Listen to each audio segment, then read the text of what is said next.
Not shining. Good morning to you. It is not shining today. It is overcast, but it is beautiful, and it is rain, much needed up here in the Pacific Northwest. So we're gonna feed some animals first thing this morning, 8 o'clock, and it's Friday, and here we go. I'm surprised I even know what day of week it is this week, but I do, as of right now. I won't later, but I do right now, in this very moment. So we're gonna feed a coati, a skunk. So let me see if I can get you guys backed up a little bit here and maybe make you a little bit taller. That will make it better for you. All right. We're gonna see if we can. I can't read comments anyway because they're just too far away. So we'll just back you up so you guys can kind of see all of it here. And then we'll do that and we'll tighten that. There's like 7 million things to tighten on here to make it so it doesn't overly move. Okay, ready? We're gonna do so skunks. Dun, dun, dun, dun, dun, dun, dun, dun. There we go. We have giant anteater, raccoons. I got my foxes.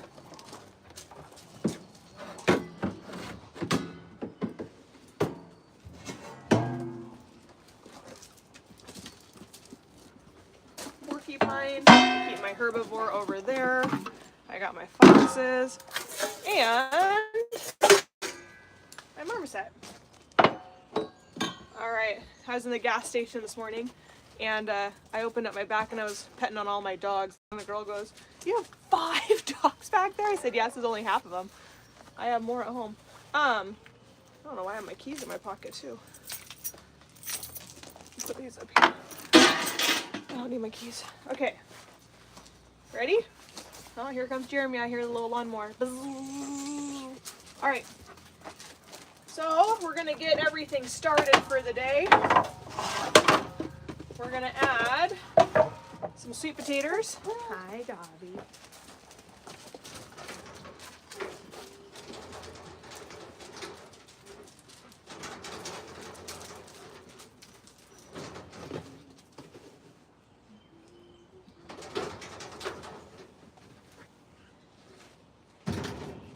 Hi, Dob. All right, so we're gonna cut up some sweet potato and we're gonna cook those right now.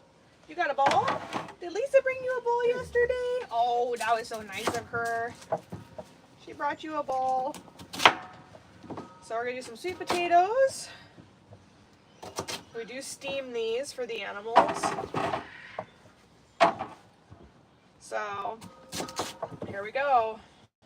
It's gonna be a beautiful day.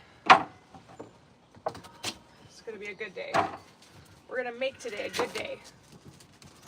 I got stuff to do, people to see, places to go today.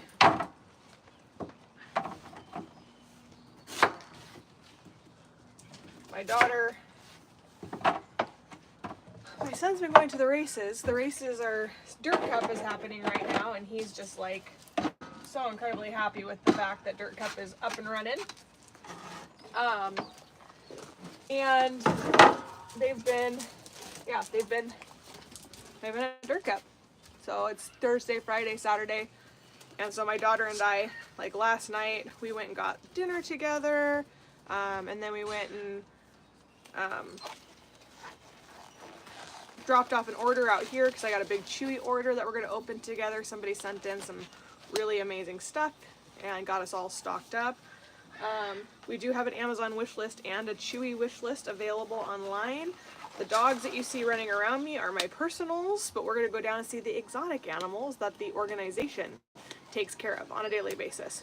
And I apologize, you're going to have to look to my mods in the comments or to my followers in the comments to answer your questions because I cannot see what's popping up this far away. So the comments on YouTube are about like yay big, like I can barely read them even when they're in front of my face. Anyway, we're gonna get everyone fed. I'm gonna go pull my meat real quick.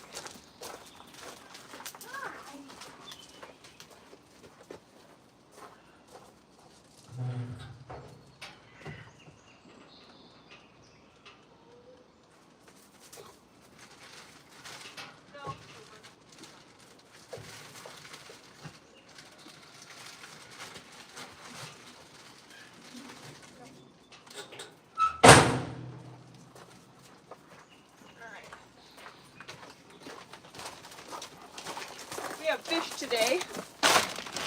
We're gonna have some 2 pounds of some wild caught.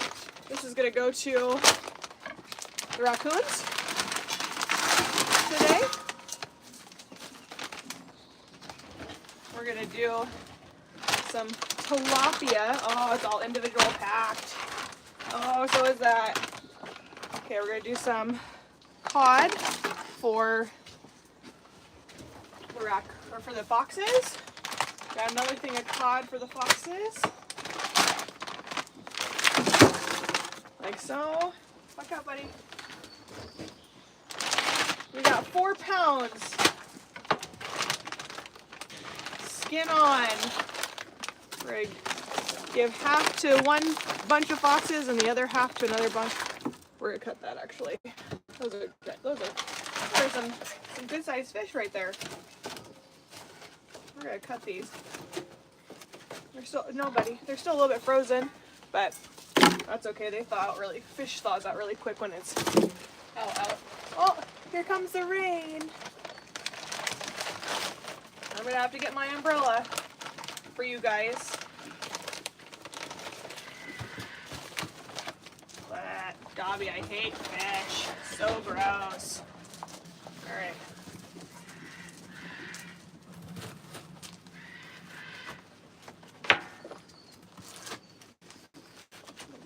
Going here, and we go live almost every day, so you guys can actually see that this is what we feed our animals pretty much every day. Diet's really important to us. So, Dobby, no, back. Thank you. Diet's really important to us when it comes to our animals, like our sanctuary animals here. They deserve the world, and so we try to give it to them. So we're gonna keep on doing what we're doing, or we're gonna keep on rescuing and keep on, and it's been a long road, let me tell you what, the survival of the organization. I think what's the most amazing thing to me in rescue, no matter what rescue you're in, whether you're in dog, cat, bird, reptile, no matter what it is, there's always people who are going to try to do anything in their power to try to bring you down and destroy your organization.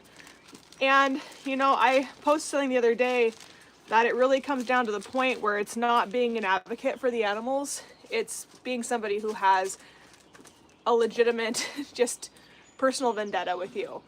And, you know, because at the end of the day, you know, when you have people who are cherry picking information and posting stuff and screen recording you and giving you all the time in the world, like the amount of time some of these people go to or put into trying to harm, like personally harm you just because of a vendetta, you know, it's so incredibly sad and frustrating to me.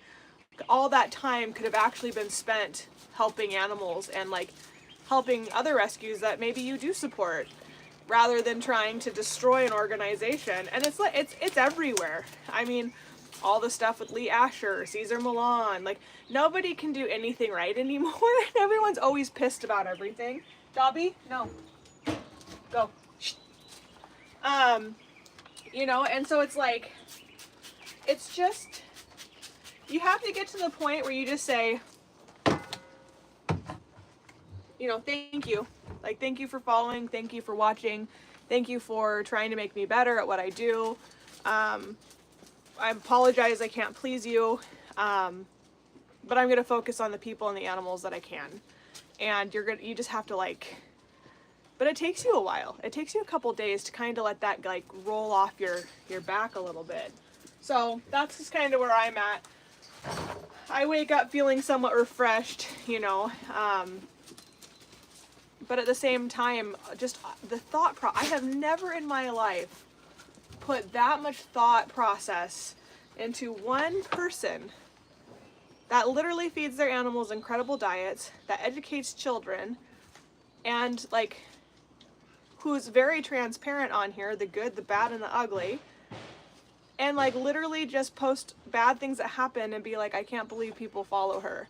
It's like, you don't have to follow me, just keep swiping. Like, you don't have to follow me, you don't have to support me, that's fine. That's okay. Like, I'm okay with it. And the bullying and the harassment, and when they don't post their lives to the extreme that I have to post mine, like they don't post it. They don't let people in. They just pick and choose their little golden moments here and there, and they don't let people in.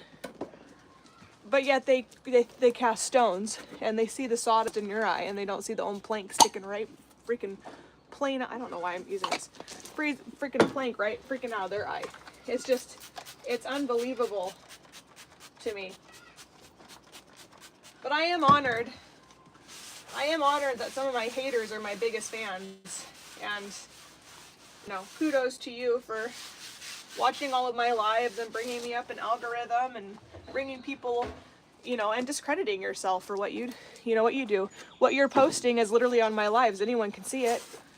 And it's completely out of context, and it's really frustrating. It's really frustrating because we do a lot of good for animals here. So, anyway, trying to read some of these. Yeah, bullying isn't needed. It's just not needed. It's, the worst part is some of the bullies act as if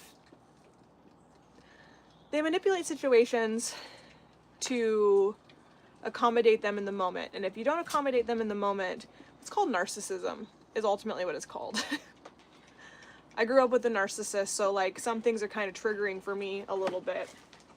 But I grew up, my dad is a narcissist in my opinion. And I was disposable, right? So like I was when I was able to be used in the moment, I was of value to him. I was a good daughter because I accommodated him. I bent over backwards to him. I helped him. But the moment I had to say no, or the moment I couldn't accommodate their needs, desires, I was disposable, and other young ladies would come in and they would be the new replacement for me. Like, that was my childhood.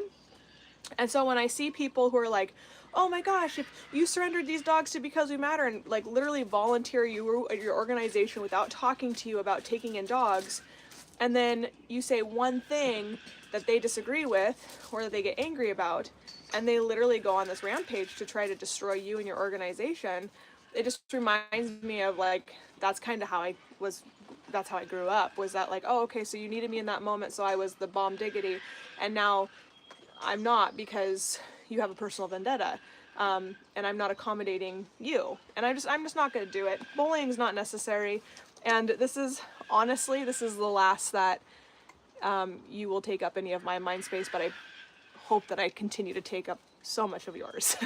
So let's get these animals fed. Let's show you what we do so you can see it firsthand, and then when you see things that are cherry picked, you know the truth, and you can don't talk, don't engage, don't banter back and forth. It's not worth it. You aren't going to change their mind. It's not a big deal.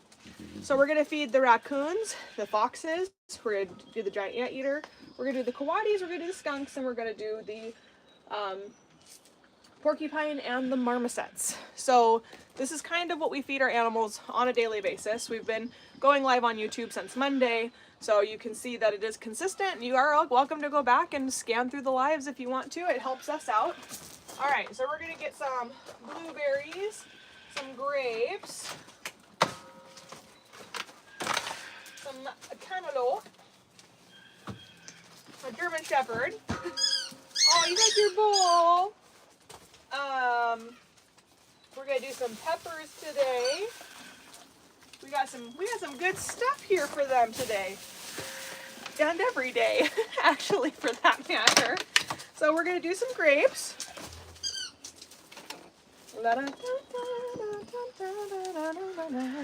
Now you can't give your, hey, you be nice. You be nice.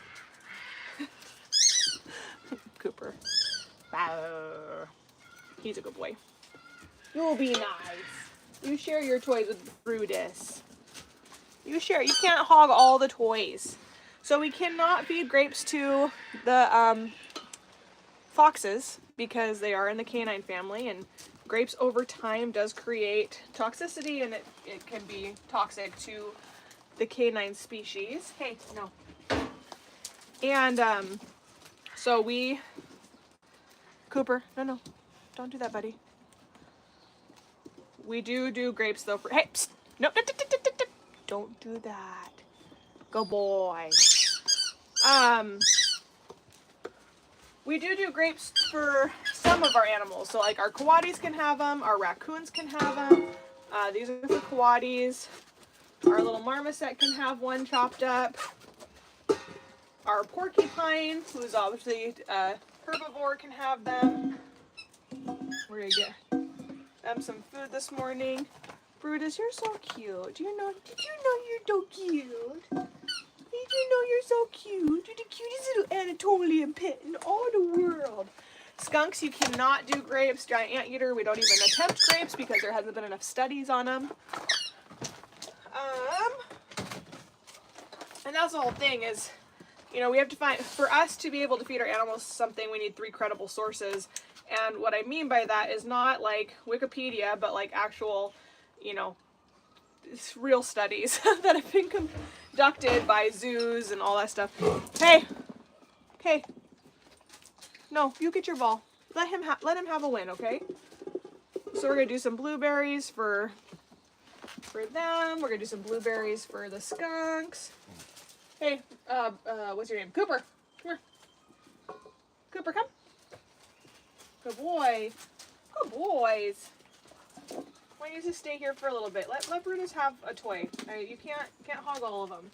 Let him and Murphy play some tug of war, and you just grab your ball. Where's your red ball, bud? Did you put it in the refrigerator? Sometimes you put it in here. You put it in here? I don't see it. Where's your ball? Where's your? Oh, it's right there. Put it. Cooper. Put it. There it is. Yes. No. Right here. Yes. Good boy. I need ball. Good boy. You found your ball. Good boy. Where did it go? Where'd you put it? Where'd it go, bud? All right. So we're gonna do some cantaloupe for them. The coatis love cantaloupe. It's like one of their favorite things. They devour this. Well, Squeakers does at least. Felix is kind of, he likes the meats and the pastas, but he also came from a neglect situation where he was only fed pasta for like the last several years of his life. He came from a good home that had to surrender him. He then got surrendered to a petting zoo. Anyone who's letting them stick their kids' hands in a coati cage. You're so tough, Bruce. I just like, that is beyond me. I would never let my kids go to a petting zoo and be like, oh yeah, pet the coatis. I wouldn't go to an exotic petting zoo anyway, personally, or let my kids do it, so that's not we're kind of against that. They also have their own, I kind of have ruined the zoo for my kids. We go to a zoo and my kids are like, yeah, great, animals, cool. We get to work with them at the compound. They like seeing new species, like obviously we don't have giraffes and hippos, and it's really cool to see like the animal in its size and its true caliber. Like it's remarkable, but they're like, oh, the zoo. They're way more entertained by like the aquarium and stuff, like stuff that we don't normally see very much of. And I love the aquariums too. I don't like I don't agree with like big sea mammals, like whales and dolphins and stuff being in captivity. It's just we don't have the appropriate facility size to provide for those animals, so it's not my thing. But I do love aquariums. Like the Huka Numa Numa Pua'as, and like, you know, the trigger, well, there's a trigger, triggers, and my dad did commercial aquariums while I was growing up, and I loved feeding the lionfish that were in like really, really wealthy people's tanks. There was I remember when I was probably like 9 or 10 years old, this one guy had like one of the first like voice activated houses. Like it wasn't a thing when I was a kid. But this guy had it, and you'd be like, lights on, and it'd go boo boo. You could even tell it to flush a toilet and turn on the shower to like 89 degrees, and it would boo, it would do it all. It was pretty cool. So they had it. He had this huge aquarium that was like an L-shaped aquarium in like his like rec room into his office, so like you could see it from both sides. It was amazing. He had some of the most amazing fish and coral in it I've ever seen, like in a tank. It was so cool. And it wasn't big fish. It was just very, very specialized. So he didn't have like ginormous fish in this. Anyway, it was pretty cool. But clownfish are still some of my favorite fish. I love clownfish. All right.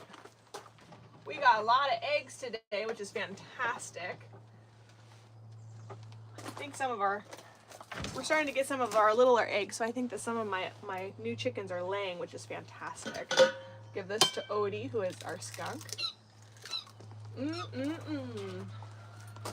Man, Brutus. Did Brutus lay on your ball? Is that, okay, hold on. I get it.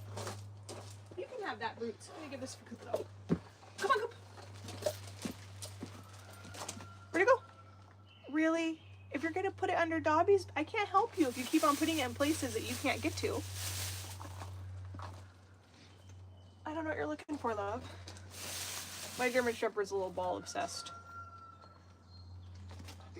I know I love you. I love you. You know it too. You drive me crazy some days, but I still love you. Now, Cooper, my German Shepherd, was on the youth list down at Harris County in Texas. And I don't know why, but this dog just like, he hit my heartstrings just different than any dog I've ever seen on the youth lists all over the United States. It's just so, he just hit me in a different way, and I'm so grateful to the people who got him up to me for me to have as in my pack of 10 that I have. I rescued a lot of dogs this last year. My inn is full though, so like I can't take any more. But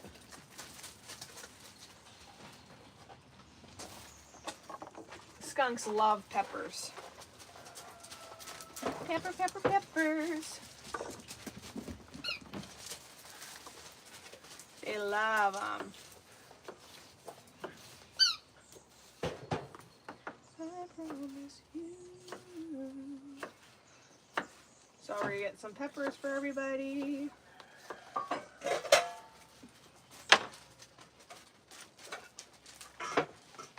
Now, a lot of this produce was donated yesterday.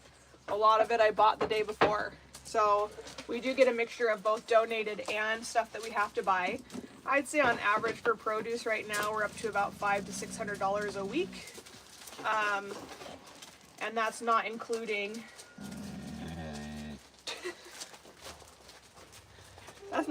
some of the meat that we had to purchase because of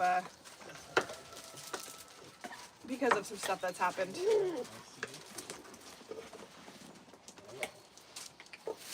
All right, Bobby.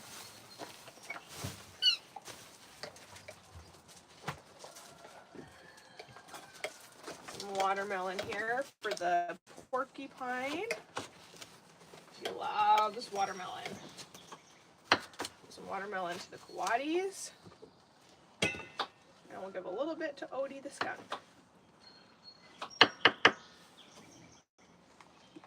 Brutus, Maple and Chloe, don't get scrappy with each other. Chloe,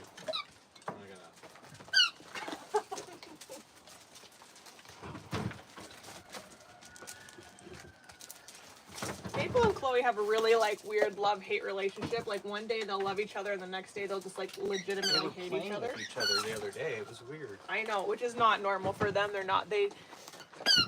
They both aren't dogs that really enjoy playing, unless it's independently. Maple's got the zoomies lately. She has. She definitely has. We got her spayed, and I think that they didn't get all the uterus because she still goes into a. Well, I know they didn't get all the uterus, but it's not at this point worth going and having Doc go in and dig for it. I didn't have it done by my normal vet. I had it done by the rescues vet, and I won't do that again. Chloe. Maple, no. We don't need more videos of disagreements within a pack. Yeah, well, I guess, my whole saying right now is go ahead and cast the first stone kind of thing and observe the speck of sawdust in my eye and ignore the plank in your own, so it is what it is. See? Gosh, this brings me back to memories of, dealing with Dave. It's, so many. It's like Narcissist 101. It's so intense. They're doing this to mock me. Documenting on June of 2020. This is this and this is that. Maple, leave her alone. you're kind of asking for it. You're gonna get just, put in your place. She's very respectfully telling you To knock it off. I'm not okay. Maple. Good girl. Good girl, Maple. You're in my bubble. Stop. Goodness gracious. Oh, man. Murphy. Why are you guys in each other's faces today? It's being very overwhelming. It's very overwhelming. Yeah, it's very overwhelming. Yes, it is. It's very overwhelming. We're gonna play today. We're gonna get this energy out. We're gonna go crazy. Cooper's not okay with that. No, he is. He's playing. That's his fault. That's Cooper playing. That's the thing. People don't realize, but different breeds are different things, right? My German Shepherd is very vocal, and when he's playing, it's like Kova.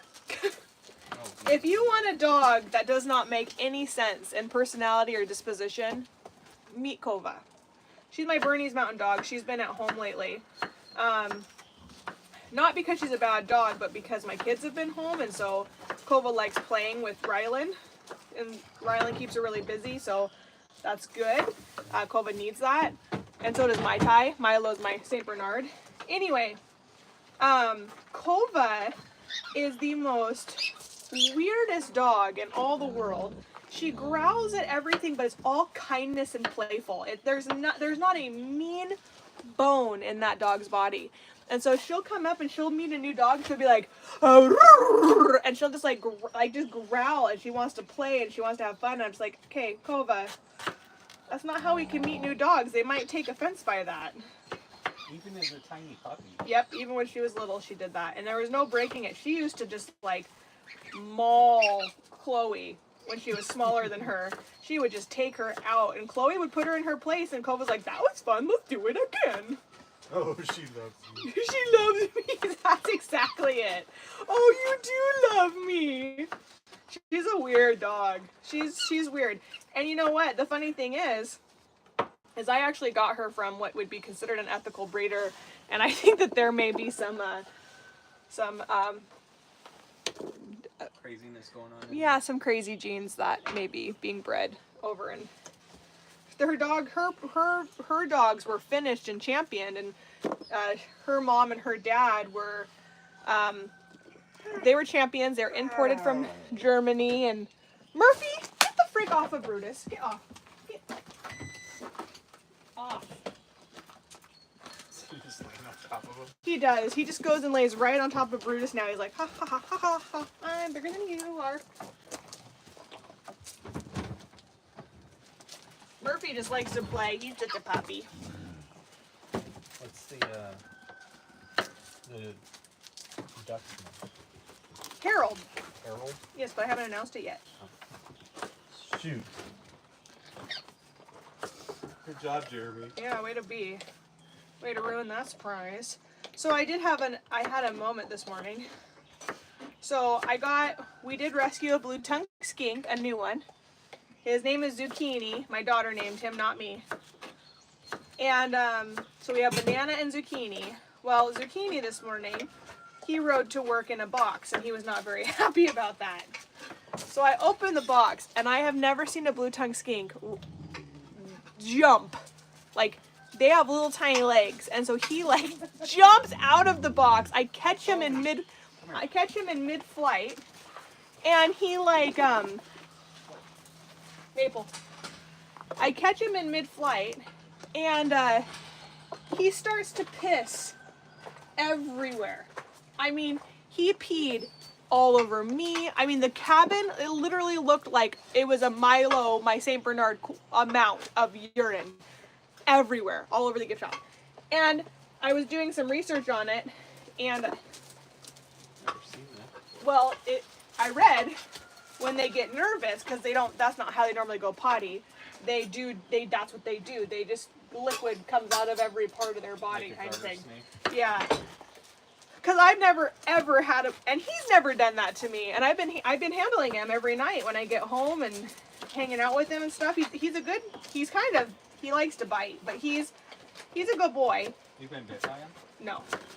He likes to bite. He kind of, I've never been bit by a blue-tongued skink. I guess today might be a first. But anyway, he's in the reptile room now. I'll bring him out if he's not too upset. But hey, watch out there. There's a chow chow. Good spot to lay a little one. Maple, come here. Come here. Come up here. Let's go on your perch. Why don't you lay down up there for a little bit? Just kind of take a simmer dimmer there. Anywho, I was like, I literally took the Novosan and sprayed all my jeans and my sweatshirt down because it was like, that's how much he peed. It was everywhere. But he jumped. I mean, that thing jumped. Holly goes, I've never seen a blue-tongued skink move like that. I'm like, me neither. You're not normally this fast. Does it smell a little better in the reptile? No. No. No, it does not. It should. It does not. Did you put your bowl back in my trash, Cooper? So, we just gotta rip everything out of there. Okay. So we got eggs, we got that. We're gonna add the meat source for those and those and those. I'm gonna add some bananas here. I gotta add some sweet potatoes for the foxes. And then we should be good to go. Oh, Salvador. Where is what's his name again? Zucchini. Zucchini on his feeding schedule? Well, right now he's been eating every day. Every day. Yeah, he kind of was a little skinny when I got him. Murphy, no. You do one, buddy. Hey. You don't like zucchini. No.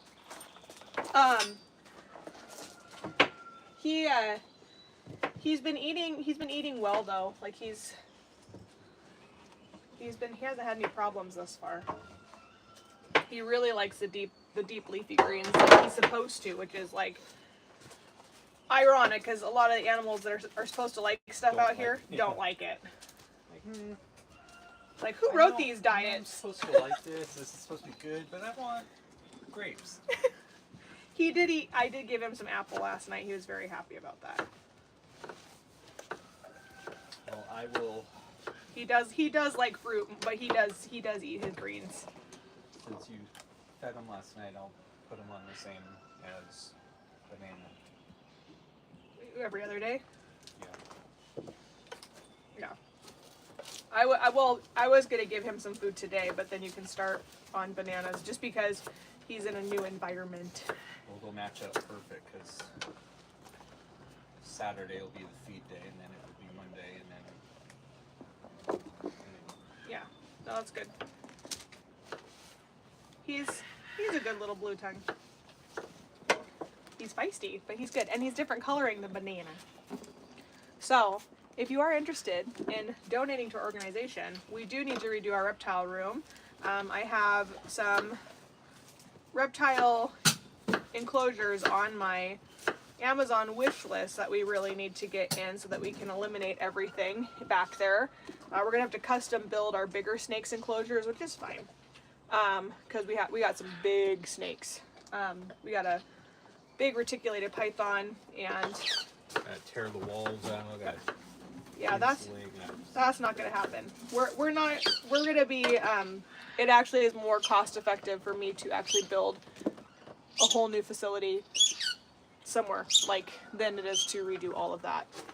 Aaron and I sat down and did a price quote of what he would need. He came out here and actually looked at everything and evaluated everything. And my husband does construction, and he was like, it's gonna be cheaper for you to just build a shed and just start over than it is for us to do all of this all over. But the enclosures can be changed right now and then transferred once we're able to get a better facility. So we do need those. Hey. Imagine doing the FRP with everything, so all you have to do is wipe down a wall. It's not wood. The thing is I don't know if I'd want to do FRP. I would like to do something maybe like the or at least similar. They have the new PVC tile. Oh, that would be cool. Yeah, which would be better because the problem with FRP is that it's textured, and the smooth stuff's like way more expensive than the textured stuff. They also sell PVC wall too, which is a new thing that they have at Home Depot that I saw, and it's getting really good reviews. That might work, but a smooth surface and not white is actually better. And not plywood. That is not. It's better than. Yeah, it's better. So, all right. Sweet potato. Now I gotta do some ground beef in here. I think he came out with one and one with some scratches. Aww. Yeah, I enjoyed that. I do have my pasta still. Kinky is our kinkajou, real original name. Murphy. He's getting up there in the age, isn't he? Back. Kinky's super old. Super, super, super old. We had Kinky before you even knew Dave. Yeah. Murphy, back. You can tell when animals start, their eyes start being more pronounced. And Yeah, he's getting old. Kinky's getting in his last years of living right now. I'm really happy that he was able to get along with. Get a what? Aria. Oh yeah. Because it didn't look like that was gonna happen. It really didn't. Not at first. Like, well, that was a great idea. Well, that was a typical Dave idea. Oh, they'll be fine. A male and a female. Well, luckily like you said, they figured it out, but He always did like his Noah's Ark. You need a male and female of everything. Well, that's because he wanted to breed everything. Yeah, luckily it didn't happen. no baby monkeys, no baby kinkajous. Yeah, we don't breed here, but my dad definitely had some intentions. Now that I'm older, I can see of what those may have been. We actually, surprisingly, with all the males and females that he has had out here in my lifetime, we haven't. Yeah, I mean, because even like the prehensile and the porcupines, like other porcupines that we had, Spike and his mate, and we had, it's sad. It's sad. And then even at his new place, everything starts out male and female, and then one usually passes away. So it's just a really sad situation. In my opinion, it's a sad situation. All right. Hey, you're driving me nuts. Go. There's a new law that's going to be taking effect July, and I don't know if it's everywhere or Washington. So anyone that breaks into a car to save an Murphy animal is now immune for prosecution. So if you break into a car that a dog is in, like dying in the heat and whatnot, if they cannot turn around and sue you for breaking into their car. It's a horrible law. Well, it's a good law. No, it's not. That's a horrible law. Because then what's going to happen is people are going to be like, I thought there was a dog inside. I broke in and I stole their wallet. And oh no. No, that's not what. But no, I'm saying that's going to give people more opportunity to use it as an excuse to why they're breaking into cars. There's a lot of people when I've gone into stores, they have like a little sign in there that's like, or the Teslas will actually say like, this car is AC, that's on pet mode. I'm sure they thought about what you're thinking of. I'm sure there's stipulations to it. There was actually someone that broke into a car to save a dog, and it was in need. I mean, they had it on video, and the cop almost arrested them. What gives you the right to do that? Well, but see, the thing is, though, is if you see a dog and you call the cops already have the right to do that. So the cops can break the window so that the person's not liable. Which I feel... Sometimes they don't show up. I guess like that's kind of where I feel like the issue lies for me personally. I don't... Because if I see a dog that's about to, kick off in a car because they rolled up the windows and left it out there, I'm not going to walk away and just hope someone will come. No, I'm not. No one should walk away from that, but I feel like there is some kind of limit of this constant people taking stuff into their own hands constantly is kind of an issue. It's like that law in, I don't know if it's everywhere, but that law where if it's reasonably, anyway, if something bad happens, you're required to render aid if it's possible. That's a law. And it didn't used to be. That was that Seinfeld. No, you never watched Seinfeld. So there was a Seinfeld episode where they did that. Someone got held up at gunpoint and they made fun of them instead, and they got arrested because they didn't render assistance. They didn't render assistance to not be shot themselves. I know. That would have been, they should have used that as a defense. I saw that a mile away. I'm like, as long as it's reasonably acceptable to do so, and that was not, because he did have a weapon. Oh, I gotcha. Well, I don't know. I mean, like... But, I mean, it was a comedy, so... I don't know. I just feel like there's no reason... Up here in Anacortes, if you were to call a cop or you call for help, I mean, response time is usually fairly quick up here. So I would think if you saw a dog, you could call the cops, and then the cops can come and they can break the window, and then the cop needs the protection of, oh, there's another little corn growing in that one. Then the cop should get the protection from, breaking into somebody's car. Just like, since he's on the job, I don't know if he could be personally liable. It would be like the department since he's on the clock kind of thing. I don't think that they are liable. I do think they have protection in that because, for me, and I think that's funny because why is the animal what's the law about if you see a child? I think it blankets that also. It's not just animal. I think it also says child in it. So human form or lifelike form? Yeah. I mean, if you're, I'd have to look at the specifics of it, but I do believe it did say child or animal. The child I can understand. Like that's a given. I mean, I wouldn't care if I was held liable, to be quite honest.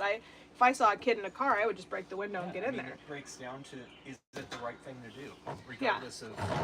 And if I have to pay to replace their window, then I have to pay to replace their window. At least I saved the kid. I honestly wouldn't care at that point, but I mean, I'd be upset. Or like that person you saved on the side of the road. Yeah. I mean, could they have turned around and said, oh, did you do CPR? Yeah. Yeah, they broke a rib. I'm suing. Well, they broke a lot of ribs. Yeah. Oh, there's nothing like giving CPR to... You broke ribs? You felt them crunch? Yeah, you always feel them break. Yeah, my, So what if they sued you for that? I mean, it doesn't make sense. You saved their life. They came and, he had little notes in his pocket, so they thought maybe he possibly overdosed, and so they narcomed him, and we were doing CPR, and, it ended up being that those little notes where he actually does little drawings. He's an artist, and he does little drawings and stuff, and he was walking the trails painting and stuff, and he had them in his pocket. So they weren't bad notes, but they I got my daughter's jacket. My son and daughter were there with me, and Holly, right? And Holly, yep. And we got a note saying, "You guys' actions saved my life. My husband's still alive today," and blah blah blah. You know. But see, that's the other thing too, is my husband's a first responder. It's like, if there's a car accident, I'll be like, "Pull over!" And he'll be like, "That's okay, there's lots of people there." He's like eyeballing it. Yeah, they're okay. That's alright. We didn't witness it. We're gonna keep on going. They're fine. And I'm the kind of person, like, I pulled over, I was driving my husband's truck, I pulled over, he has flares and stuff in his truck, and I pulled off to the side because someone was doing that, and I set the ground flares and stuff, and he pulled up and he was like, "Did you set the flares?" I said, "Yeah." He's like, "You actually did them at the appropriate distance." And I'm like, "Hey, who would have thought I'm married to a firefighter?" All right. Can I get some bananas, please? Sure can. I can't drink them still. I usually have it over. Doing some scrambled eggs since I don't have any tatas.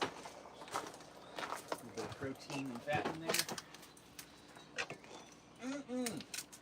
So, yeah, it is what it is. That was a rough week. We almost got killed. I can actually say killed on here. We almost got killed by a It's gonna take some getting used it to. is by a semi truck the week before. We went down to rescue puppies. We were picking up Holy cow, that was nuts. Yeah, we were picking up 5 puppies from Bellingham. I had my kids and Holly in the car. There's avocados right here. Those aren't ready. They're not even close. I know. I got them on yesterday or the day before. And we were going up to Bellingham to pick up the puppies, and this truck, semi truck, a guy slammed on his brakes. A milk truck came broke through the barrier and came across the freeway, straight head on towards us and another 18-wheeler. The 18-wheeler slammed on his brakes. I slammed on my brakes. The milk truck hit the guardrail. His truck snapped and broke, and because we can pull doubles up here, his double broke off and started spinning on the highway and was coming right towards us, and I swerved and missed it. But unfortunately, he did hit a couple people, and I got out. I pulled over, turned on my hazard lights. I got out. I ran over to the truck. The guy was crunched in this like little Nissan. He had a dirt bike in the back. I was like, "Are you okay? Like, you know, just stay put. We'll get you taken." He's like, "No." He's like, "I gotta get out of here. I gotta get out of here." He goes, "I think I broke my arm," and I couldn't open the door. Like, it was a jaws of life kind of door open. I couldn't get it. I reefed on that thing. I couldn't get it open. So I had to help him crawl through his window so he didn't get cut up in glass and stuff.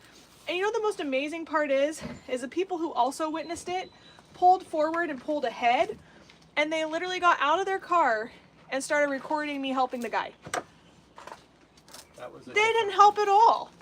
I thought you were referring to the one where we were heading south, and that semi pulled out right in front of you, and you had to slam on the brakes. And I don't remember that. Something's going on too. I don't remember that. We were heading to Critter & Co. Remember the truck? Oh, it was a UPS truck. Was it UPS? Or FedEx. Yeah, we were driving up to Critters & Co. to actually pick up another animal, or help Critters & Co. that day. And the UPS truck literally stopped in the middle of 65 miles an hour, stopped, and he took this turn that was literally a right-hand turn. Like, he wasn't crossing, oh no, he was crossing traffic. He was coming towards me.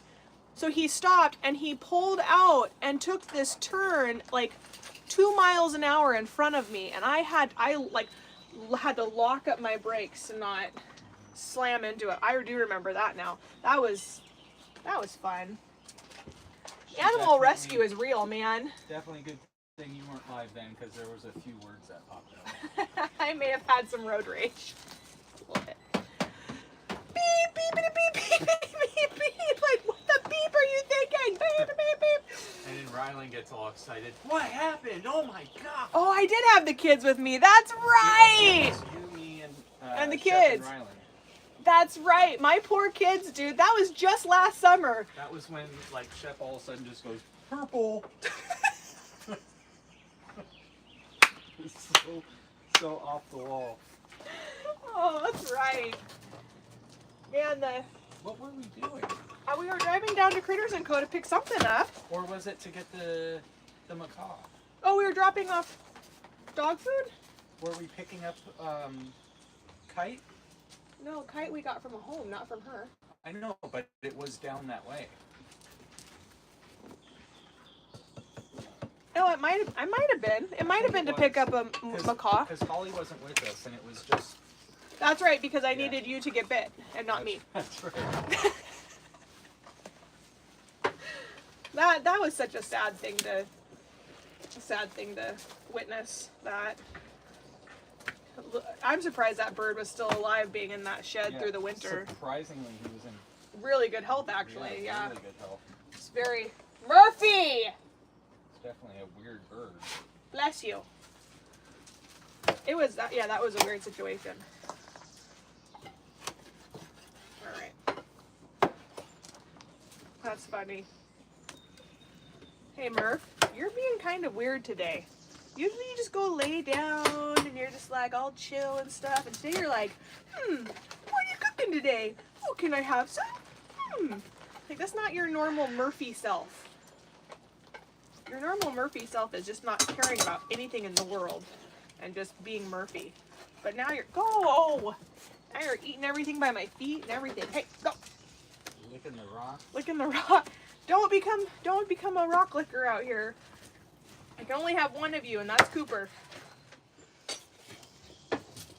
That's right, Cooper. I'm talking about you. Ooh, this rock is tasty. You'll eat it like a popsicle. This one tastes like schnozberries. He's funny. All right. Feel like I'm all over the place today. You know what I'm really ready for? Sleep. How do people sleep? I'm really trying to figure out this whole like sleeping game, and I am not having any success with sleeping at all. I think I might have to go meditate in the woods by a river or something. Something is not right, and I mean, it's been weeks now. Usually a few days, okay, I can deal with that, but it's been weeks. Yeah, mine's been years, and I can't. I got like one good night of sleep this year, like just one, like literally, I remember it. I came in, I'm like, oh my god, I slept like 10 hours. Oh, I feel so like, wah! And then literally that night, I slept like, stupid. All right. I think that's. Now we know how hard a. Got on your forehead. A sticker. Now we know how hard a fox can bite through. No bite gloves. It's uncomfortable. Yeah, we had to get Edward yesterday and capture him, and he's shedding, but he's shedding so quickly that he's not dropping his fur, and so he's matting. And so we had to get some of those mats out yesterday, and like Jeremy had him, and he was fine for the first like, I don't know, minute that we were doing it, and then Jeremy rolled him on his side, which he did not appreciate, and he just started biting the daylights out of his hand, his no bite gloves, and he's like, oh my god, ow, no. Pinchy. It's great. Any day Jeremy can get bit, it's always a plus with that. It's always a good day. Careful, that might be edited out and just put on there. Ashley, no, this is the boss she is. She enjoys her employees getting bit. Whoa. As it cuts between completely different backgrounds. Yeah. Bye. Getting bit Bye. by animals. Yay!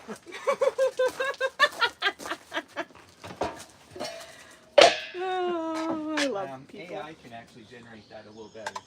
I don't know. What if you start seeing AI videos? Do you know how many AI like retakes I have to do to get one that's even remotely worth? It's like, it's never the first take. It's always like, huh, that was kind of dumb. My eyes are in the middle of my forehead. Maybe we should try a different one. They'll do an AI one with the the Bigfoot, and then it comes across the sanctuary.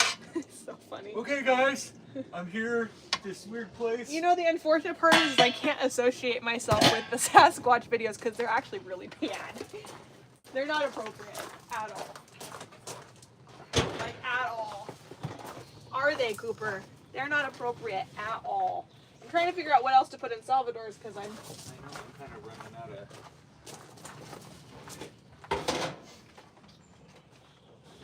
not having those avocados really throws you off, man. It does. One little ingredient. So we got some leafy biscuits here. Those are a Zupreme food here. We're gonna add some leafy biscuits to Salvador's because it makes it just a little bit thicker. We're gonna add, I did bananas, I'm gonna add some berries.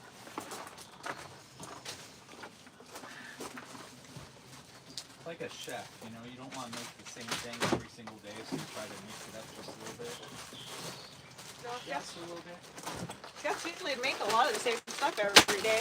Unless you're a fancy, so you're a fancy restaurant, then.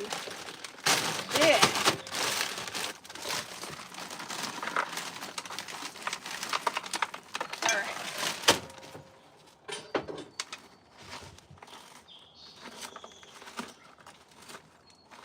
So Salvador, he's a giant anteater. He has no teeth, so we have to blend it together and make him a smoothie.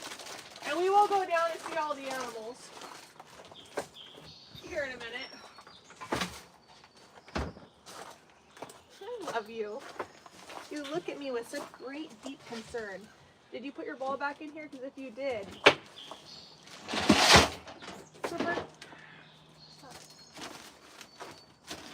Dad, you didn't put it in here. I don't know where you put it. It's not in here though.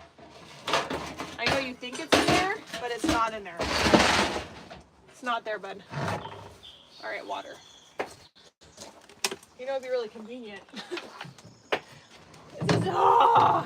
An artesian well spring right below our house. I gotta go fill this up. There's nothing that we were live and Robin filled this up for me and she came to bring it back here and she had to go put it on the refrigerator and she couldn't. She's like, that is, you make that look a lot lighter than it really is. And I picked it up and put it on there. Okay, so talk to your... And I like picked it up and I was like, "Yeek." She goes, that's not cool. Like, I do it all day. You just do it. All right. So while he does that, we'll open some of our, he's getting me water. We got some chewy stuff sent in here real fast that I came and dropped off last night. So this is my chow Sharpei that was causing all the drama in all the world. We're causing so much drama. I love you. That's scary. She's also the biggest chicken you'll ever meet in your entire life. All right, so let's see what we got. We got some bedding. Ooh! Small Bird Diet by Missouri. Oh my God!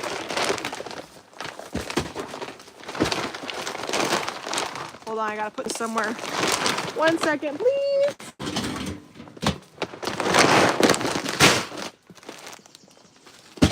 Okay, we got that.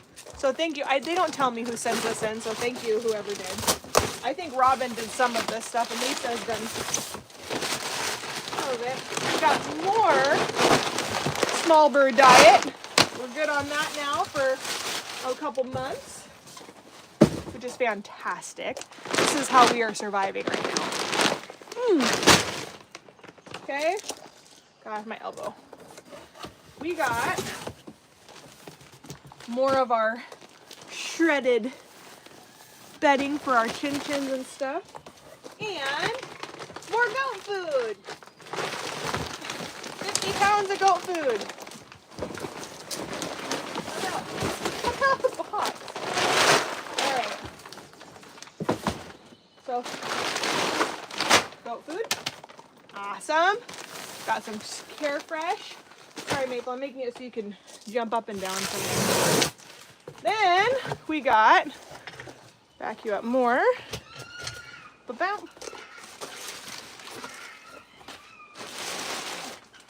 Bird food. That's parakeets. Nice. That's the small birds. Okay. Like the, Plums. well, that and even the Amazons. Plums and Amazons.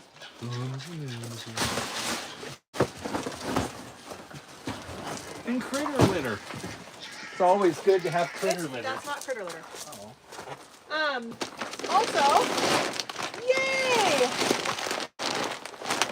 Macaw food. We are good on macaw food now, which is fantastic. Got more macaw food? More macaw food.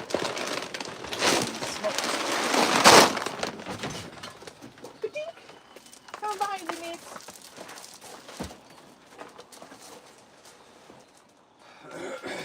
Okay. So... And straw. This is hay. That's our hay. I feel like there's another box somewhere. I can't remember. Okay. Ian's screaming at me. So thank you for sending this in. Turn those this way. Oh, I gotta look. Oh my god, Bobby!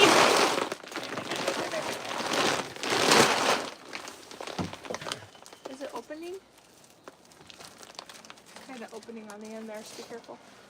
Oh. Have you taken them up to let the goats out yet? I don't let the goats out, that's your job. Well, that way I don't have to go up there. I'm not gonna go up there and let the goats out. Do it later. I got some animals to feed. I told you your orange ball was under Murphy. It's right there. All right, let's finish. This is still very high for me. I need a step stool. You need to hang upside down Oh, God. to stretch your back out. No, I can't do inversion tables. Okay, well, they have the ones that hook under your arms. That stretch you? Yeah. I can't do that, man. That takes my SI and it puts it on whole new levels. It hurts so bad with your SI being stretched out like that. I try to do it every day a little. I do my yoga swing because I can pick where I put the stretch on, but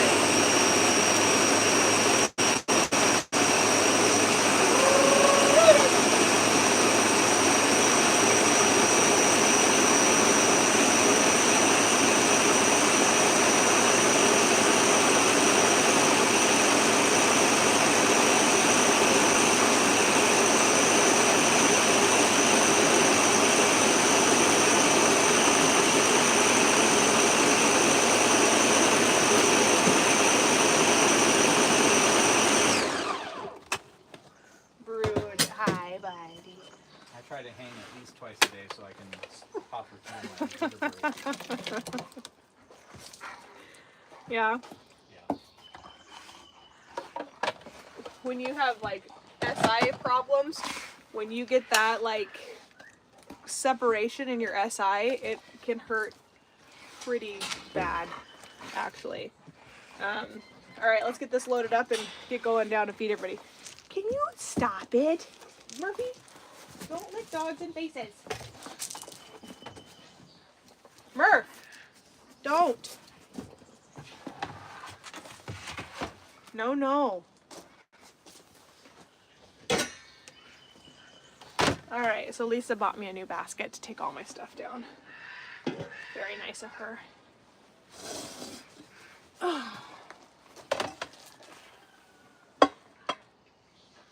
La, na, na, na, na, na, na, na, na. I watched the new Snow White last night. I fell asleep. I can't do musicals. I'm like out. That's how I go to sleep. Turn on a musical and I'm out. Which is kind of funny because my whole family sings. I come from a very musically inclined family, but I have always, my entire life, not enjoyed musicals at all. My mom's like, how can you not like this one or this one? Or like, I've never seen Sound of Music, or I can't do it. My in-laws, we went over there and they're like, hey, come watch this new movie with us with John Travolta. It's called Hairspray. I'm like, oh yeah, that sounds good. 5 minutes and I'm like, peace out, dude. I'm gonna go do something different. Can't make it through. If it breaks into the like, what are we doing today?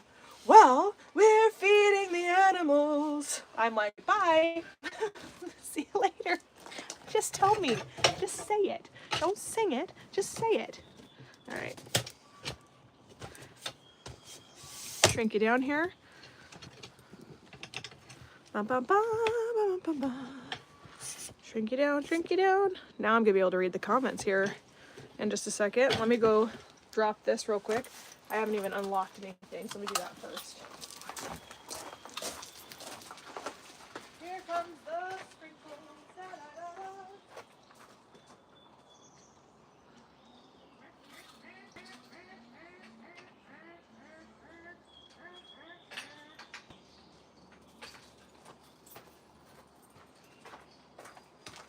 You're such a good puppy. No matter what anyone says. All right. Okay.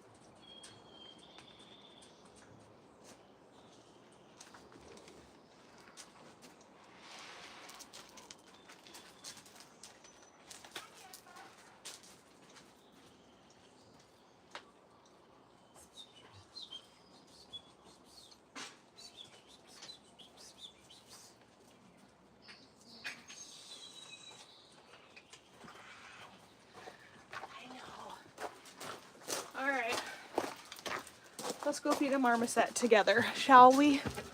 Let's go.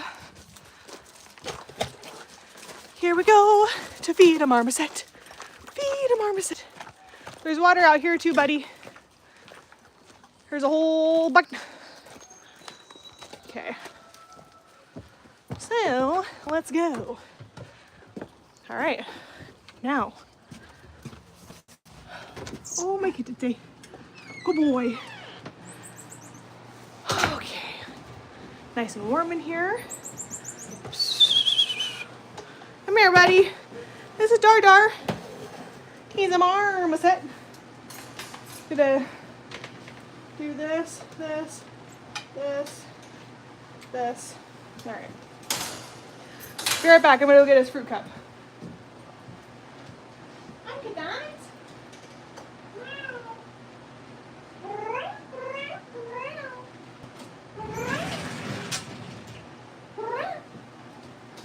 Yeah, so Blue Tongue's getting pissed all over me out in here.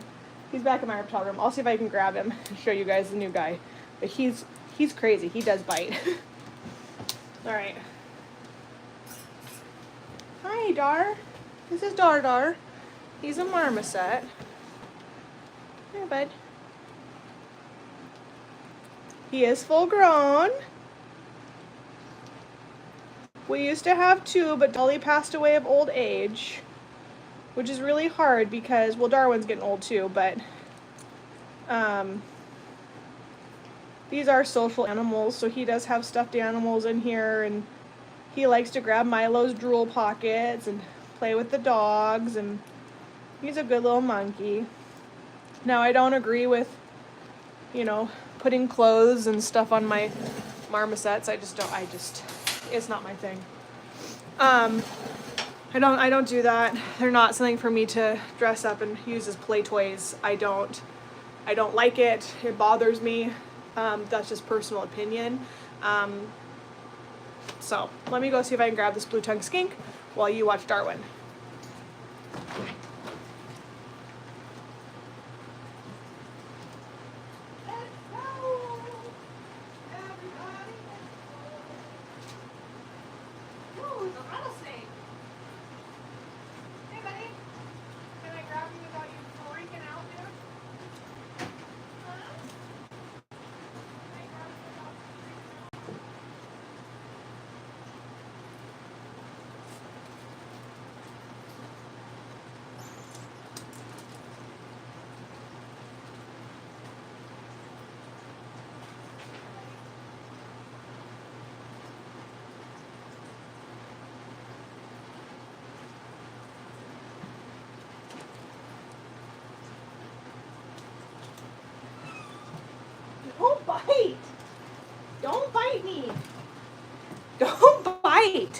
This is the new blue tongue skink. He's trying to grab me. You're okay. You're doing better. It's just gonna take some time. So he's very pretty. He's got different coloring than Banana. Very pretty, huh? Don't bite. Don't do that. I don't like being bit by lizards.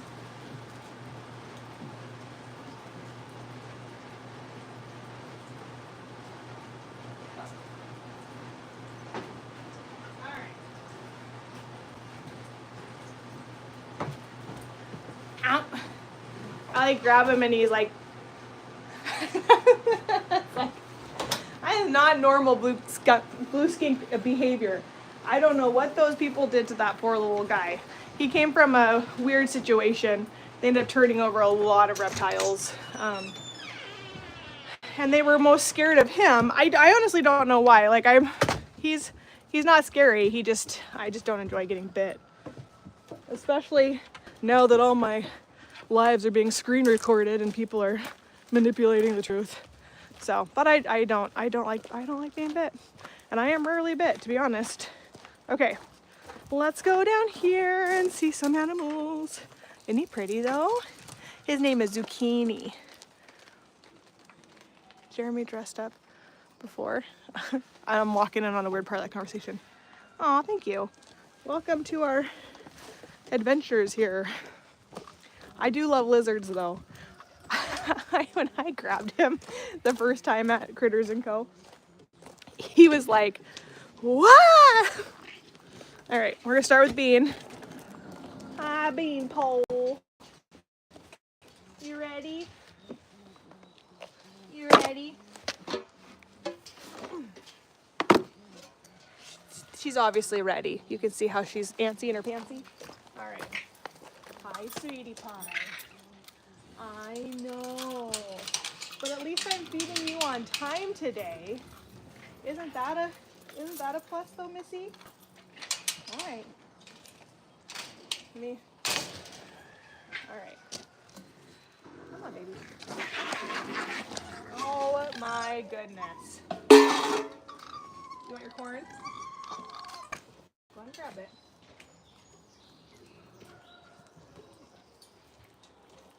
Got it? All right, so let me flip you guys around so you can actually see this beauty. Flip, flip. Whatcha-ka-bam! Hello! Thank you everyone for joining us. Isn't she cute? Look at Bean. Adu, adu, badu, badu. Adu, badu, badu, badu. Adu, badu, badu. Do, do, do, do, do, do, do, do. So if you ever want to learn how to eat corn on the cob, you can follow Bean's tutorial here of how to properly eat corn on the cob. There you go, April. That's the next video.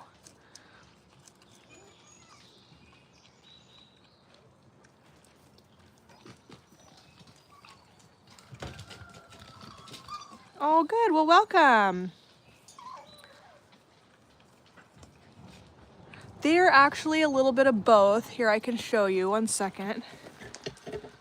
So they shed their quills just like they shed their fur. It's just a modified hair, is all it is.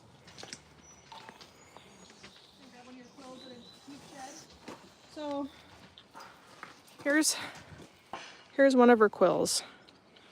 Sorry, I got 2 platforms to show. Come on. There. And they're flexible. You can bend them, but the ends are a lot harder than that. Hey, Brooks! Murph! No! So, you can see she's aching to get out. Hold on, I gotta go stop my dogs.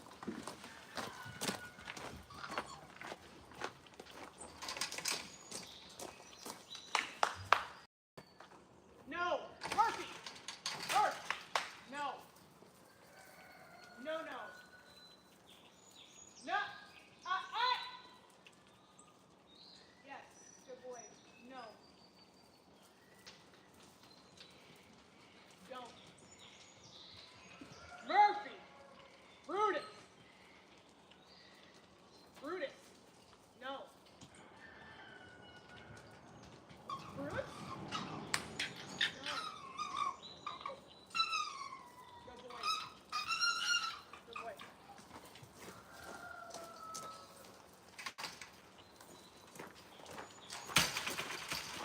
sorry, they've been playing too rough with each other, and that puppy is gonna go away as soon as they're a little bit older.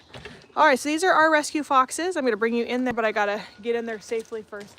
Hi, Ann Fox. Oh my goodness, you guys have made a mess. So I haven't cleaned in here yet this morning. I'm gonna let them eat before I come and clean, actually, because they always make it a disaster after I feed. So I'm going to just let them eat, and then we'll go from there. Okay. So let me get in here first, and then I'll come to you guys. I gave them cardboard boxes last night, see if they'd play in them. Hi, you guys poop a lot.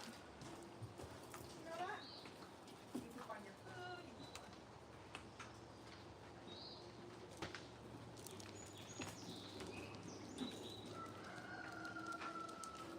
All right, so Lisa came in here yesterday. She filled all of the holes, she picked up all of the poop, she got it all nice and clean, and then welcome to one. Oh, I'm sorry, Taz, did I not give you your piece of chicken? I'll go get it for you. Let me go get it for you. Let me get it. There should be a piece of chicken in here. Right here. Where'd he go? Where are you, Taz? Come here, Pud. So Taz and I are learning to be friends. We've only had him for a couple months. Here, Taz. Here. He's my favorite because he's got a little underbite and he's the cutest. Here you go, Taz. Go ahead. I'll back up. That's raccoons. Ferocious.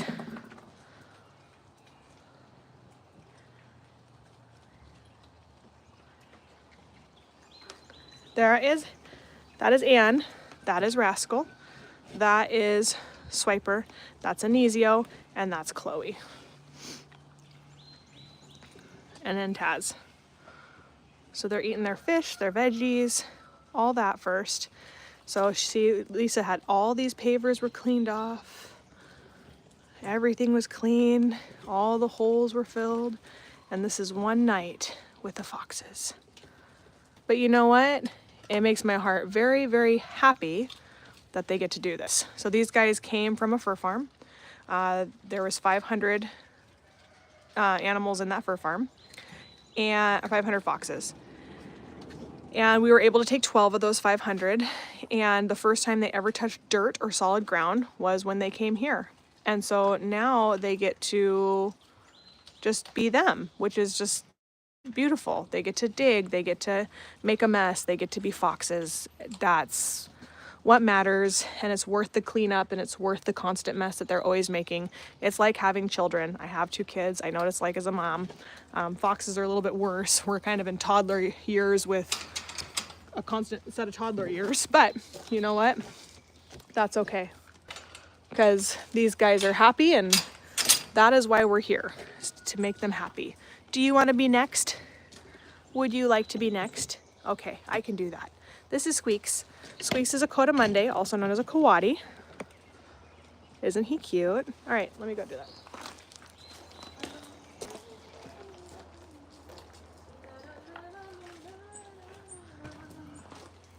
My sweet squeakers.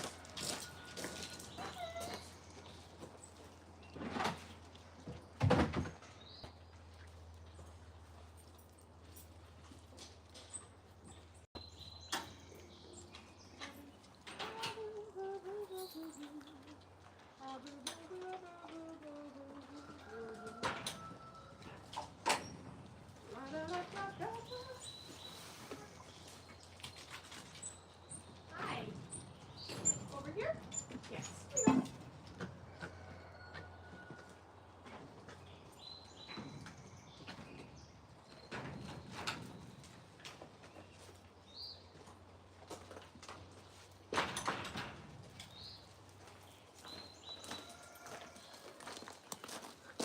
So, this is Squeakies. Squeakers is a coati, also known as a coati. See if I can get it in a place where it's not blurry. There we go. He's eating his banana this morning. Good. Look at those sharp teeth. Now, we have a pretty strong motto here, and that is if you have to alter an animal to make it safe for you, you shouldn't own it. Unfortunately, a lot of people will buy these and they'll have them defanged. We do not agree with that. That messes with their survival. It's one thing to descent a skunk or, you know, neuter or spay. But when it comes to defanging, declawing, devenomizing, you know, making venomoids, like, it's just not fair to that animal, because it's to devenom a snake is a huge, very invasive procedure, and to defang is just pure cruelty. So we don't agree with that. We don't feel that these animals should be altered to accommodate us and our needs and our desires. We are here to give these animals a forever home so that they didn't have to be euthanized. And our ultimate goal is to just let them be them, and we accommodate their lifestyle, not the other way around. So the trust and all that we've earned with Squeakers, we've earned it. And with all the animals out here, we've earned it. It was not forced. That is very important to us. Never force anything with these guys, but to rather just let it happen. So I've been personally doing exotic animal rescue and education for 26 years. Yes, I am only 39, but I've been doing it since I was 12. And I've witnessed multiple ways of people doing things, and I saw a lot of people grabbing animals and, you know, forcing things to happen. And, you know, my dad would always say, I don't understand why the animals always love you. Like, he'd get genuinely mad about it. They hate me sometimes and they love you and I don't know why. It's like, because I don't force things. And it really just has created a respect over the years. Hey, Brutus and Murphy. No. Cold weather brings out crazy.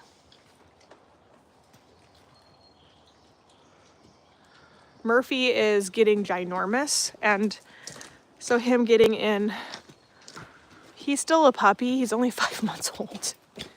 Hold on, I gotta go make him stop.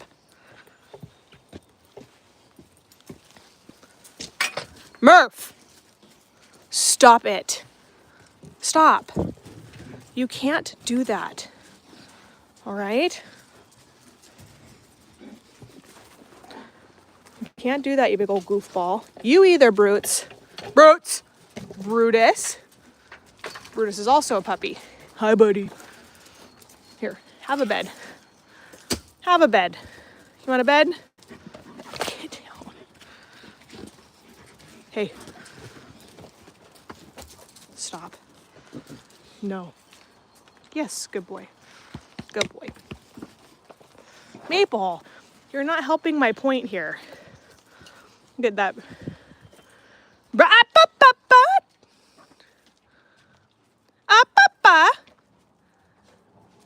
Thank you. Don't make me separate you right now because I can't watch you. Don't. Good. Thank you. Stop. Goodness gracious, Murph.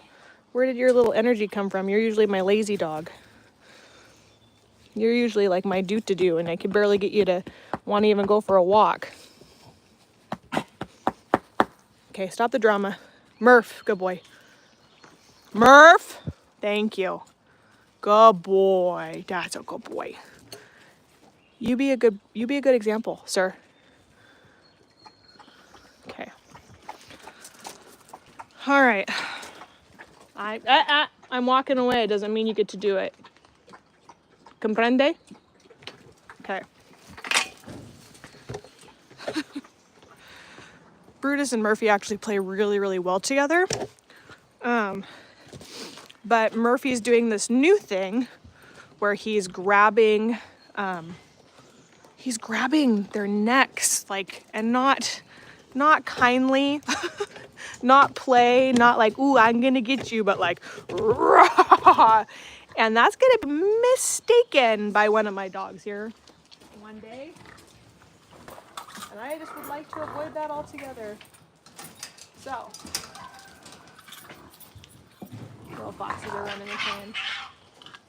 Hi, crazy. Watch out. Hey, get some food. Oh my goodness, they're ferocious. You're ferocious. Oh my goodness. It's the final countdown. We are located. Oh, and Dan already answered it. So did Kelly. Gotta get my eggs. I'm gonna have some grapes this morning. Yum, yum, yum, yum, yum. Hey, Percy. Percy. Boop, boop. Boop, boop. Can I see your eggs? Or not your eggs. Can I see you eat a grape? Right above you. Can I see it? Do it, do it. Show the camera how you eat grapes. Good job. Can I grab your other bowl or is it too close for comfort? All right, let me grab the other bowl. All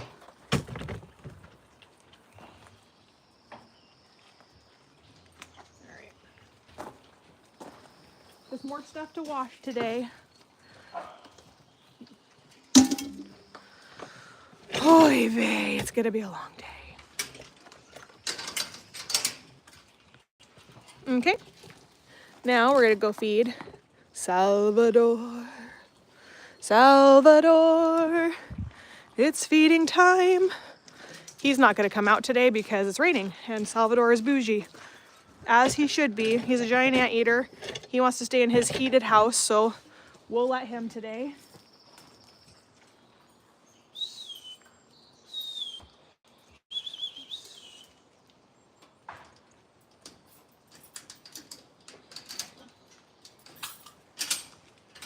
Let's go. Let's go see a giant anteater together.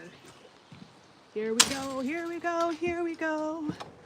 Here we go, here we go, here we go. What? Did Lisa clean your walls last night? Did she clean your walls? Are they nice and hi? You want some massages? Hi, bud. Hi.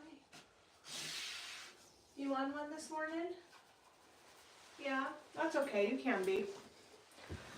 All right, so this is Salvador. He's my giant anteater. This is his indoor area. He can come outdoor if he wants to, but it is colder, but this is heated for him. Stays about 80 degrees. Lisa cleaned all of his walls and he's already redecorated a little bit there and he's redecorated here, and he likes to do his painting and we just kind of refresh it so he can repaint his walls. Now this is probably one of the rarest species I'll ever have the opportunity of working with. And probably actually one of the most dangerous.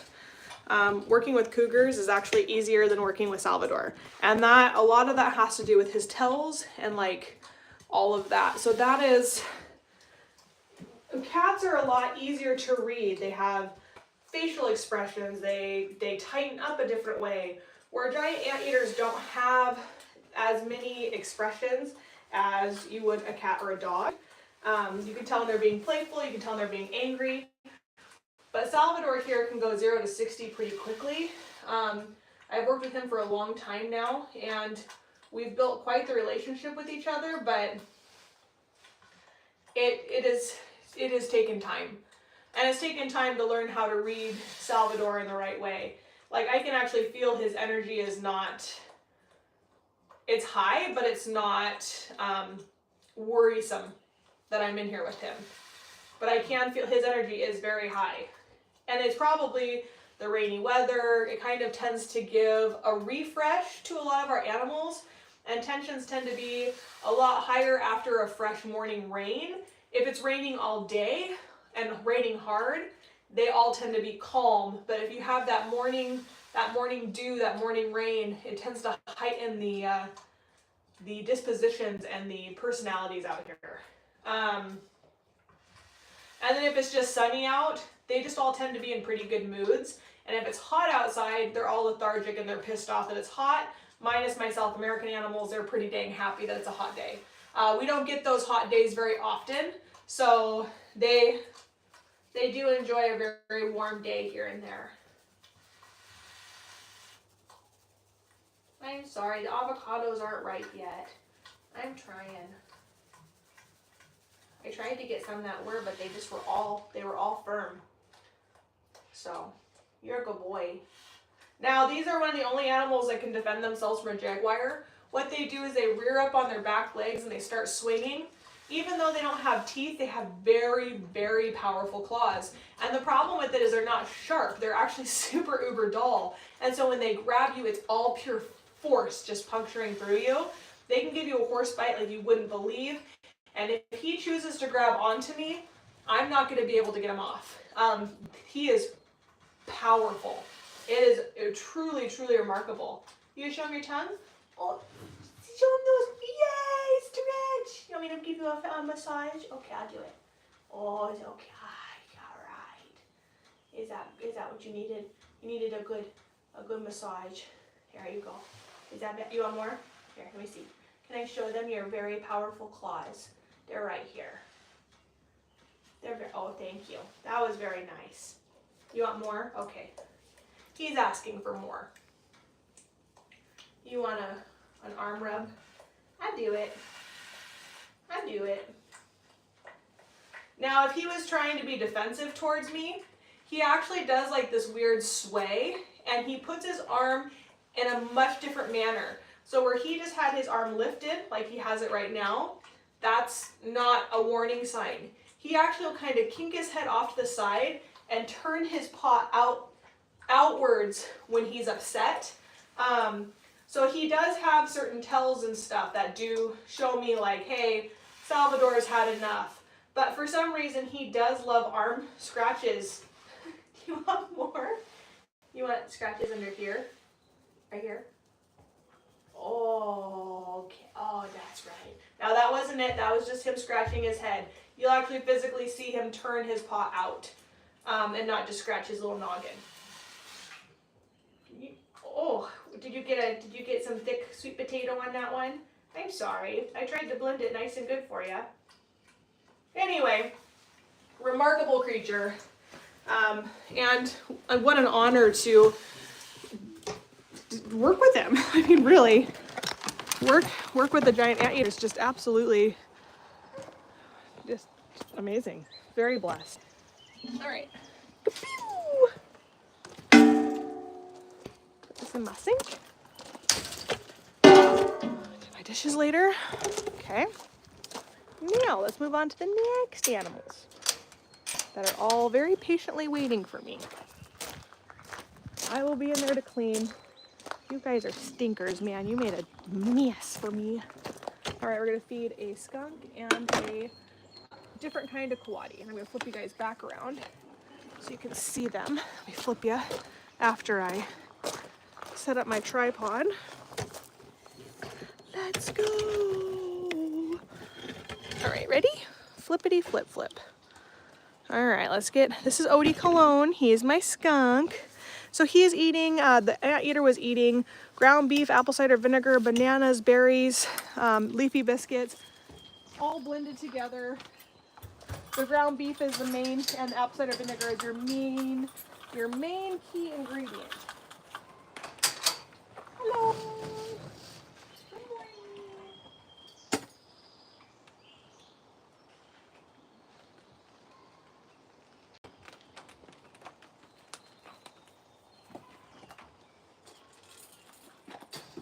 So this is Odie. He's having some of his turkey and his bananas and corn and blueberries and all that stuff this morning. Going for his turkey first and foremost this morning. Then we're going to switch this way and go to Felix. Felix is my non-food aggressive.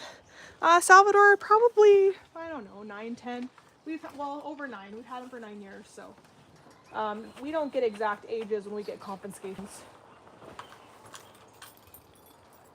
All right.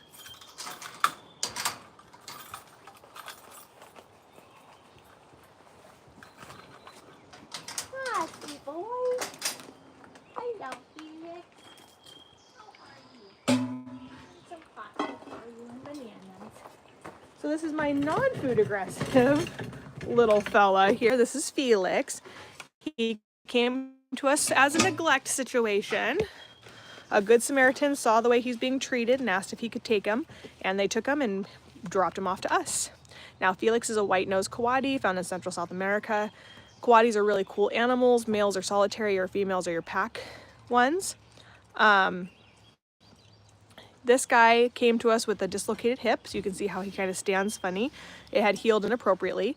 He does have a BB in his shoulder that's not worth taking out. He was so anemic, and he was ripping his fur out because he had such a horrible flea infestation. Oh, thank you, Shelly. That's cute. I'm 71. She says, Ashley, you do have, oh, that's a long message. You do have a beautiful voice, sing or hum as you work. I'm 71 and have health issues, but you give me strength. Sorry, hold on. But you give me personal happiness and strength. Thank you for being you. Your family and many more are privileged to have you. You also laugh a lot, and we all love you. I've shared you with all my friends and many more. Donate, friends, if possible. Any amount adds up, and there is a wish list on Amazon all around. Continue to help necessary, crowded, funded. Thank you. That is very, very sweet of you. I really appreciate that. That's very kind of you.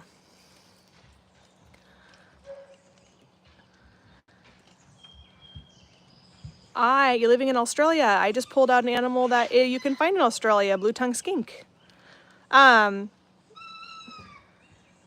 you. I appreciate you. So Felix, though, he came to us and he is very happy now. And this is, no, not singing. I can't sing on demand. It just comes with whistling while I work kind of thing. Anyway, he's been a remarkable recovery. We're very happy. He'll never have an enclosure like Squeakers. He can't have logs higher than that.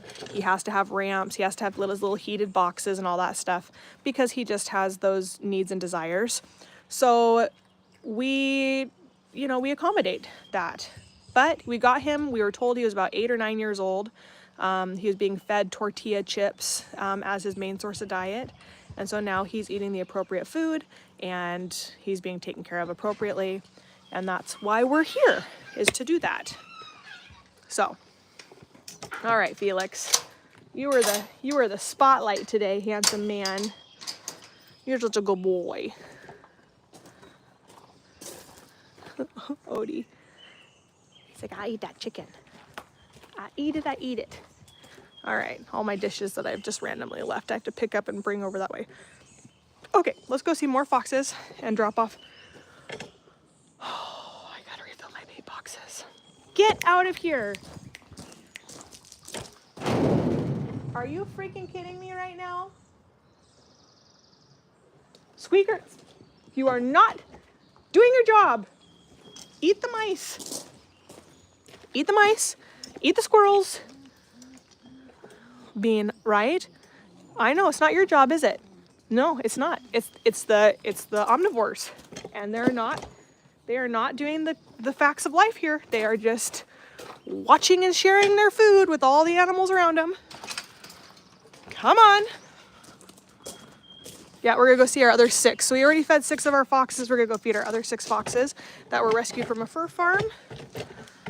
Save a Fox does some really great work. They rescued 500 foxes and we were able to take 12 of those 500. And they've been able to get 400 of them out. And they're working on the last 100 right now. So, really good work that they do there. And just to kind of put it in perspective, it has cost them, just to do the first 400 foxes, has cost them over $700,000 to rehome them. So it's very expensive. That involved neutering them, transporting them, making sure they had the proper feeding while they were working on. They've worked on the last year. They have worked to get these foxes rehomed, and it's cost $700,000. So they've done a lot. That was my hooded skunk. Hi, can I come in here now?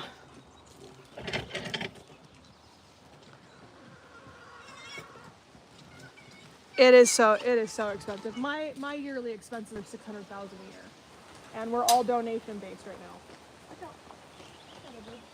Well, I'm glad me combing you last night didn't make you hate me too much.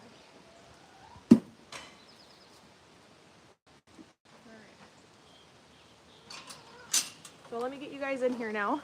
I just had to dump their food first. So we platform feed because we've learned that it actually prevents a lot of argument between the foxes. So we have, they're all shedding right now. We have Akasha.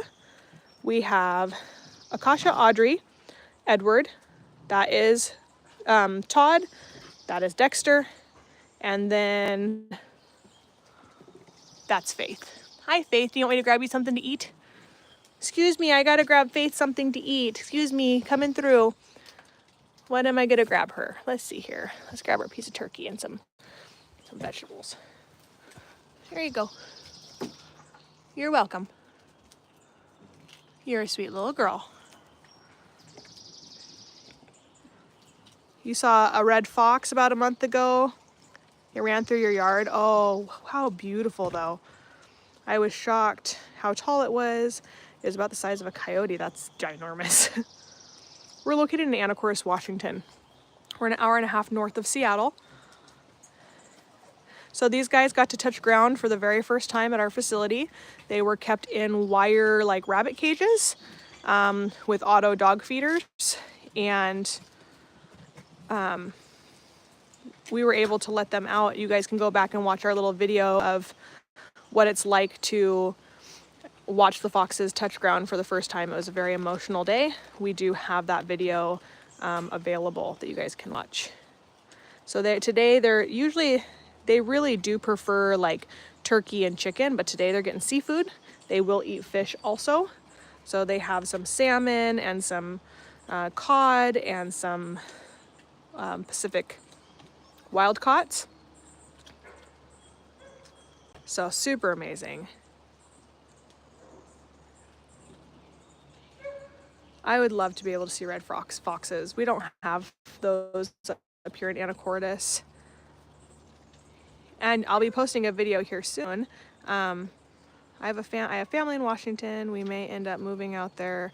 We're in Arizona. Do you ever allow people to come work and volunteer? I'd love to help out if we're ever up there.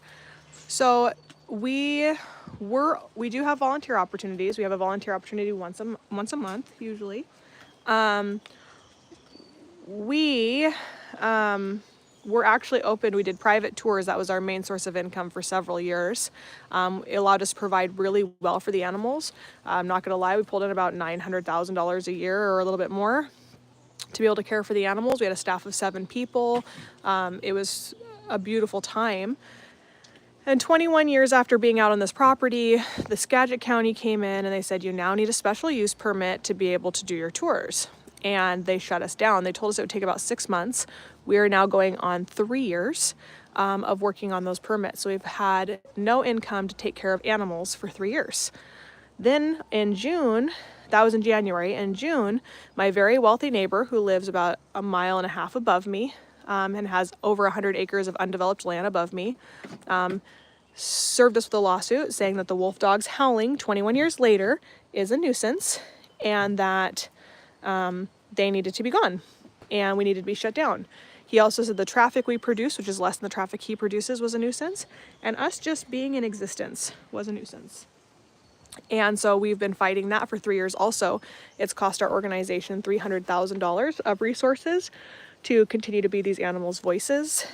And the neighbor even said under oath that he cannot even hear the wolf dogs howling from his house unless maybe the window is open. So in my opinion, it seems like a very frivolous lawsuit to drain a nonprofit of resources to the point of hopefully getting them to close. And don't pee on my shoes. I'm so honored that you love me that much already after being here for only 2 months, but my shoes do not need your marking. I do not need to be claimed by you, but I am honored. So we've been fighting that for 3 years and been trying to work on getting our, now we know we probably will never be up and running again and doing our Airbnb experiences that we were doing twice a day of 10 people. That provided really well for the animals, but we're hoping that we can build up the platform of social media that, you know, it costs us $30,000 to $50,000 a month to run, and we need help. That is, you know, that's 3,000 people donating $10 a month, and we can operate without financially worrying about where things are coming from. We do have, yes, that's why it's cost me $300,000, is because I have legal representation. It's very expensive. We do have a GoFundMe. It doesn't do anything. Zeffy is actually way better than GoFundMe. GoFundMe is an organization that does take a percentage of what you donate, and they only mail out a check once a month to their nonprofits. Zeffy is a nonprofit that takes 0 commissions and 0 transaction fees, and 100% of the proceeds go to the organization. And all of the ways to help our organization, whether you want to symbolically adopt an animal or do any of that kind of stuff, you can find all the ways to help by clicking on the link in our bio, and that will significantly help us out. If we would have 100,000 people donate $20, our organization would be safe for 5 years. I gotta go deal with Murphy and Brutus. Today is a day, let me tell you what.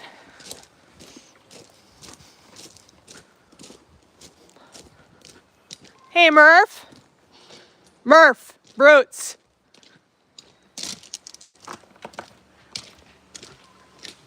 Murph! Murphy! Psst. Stop.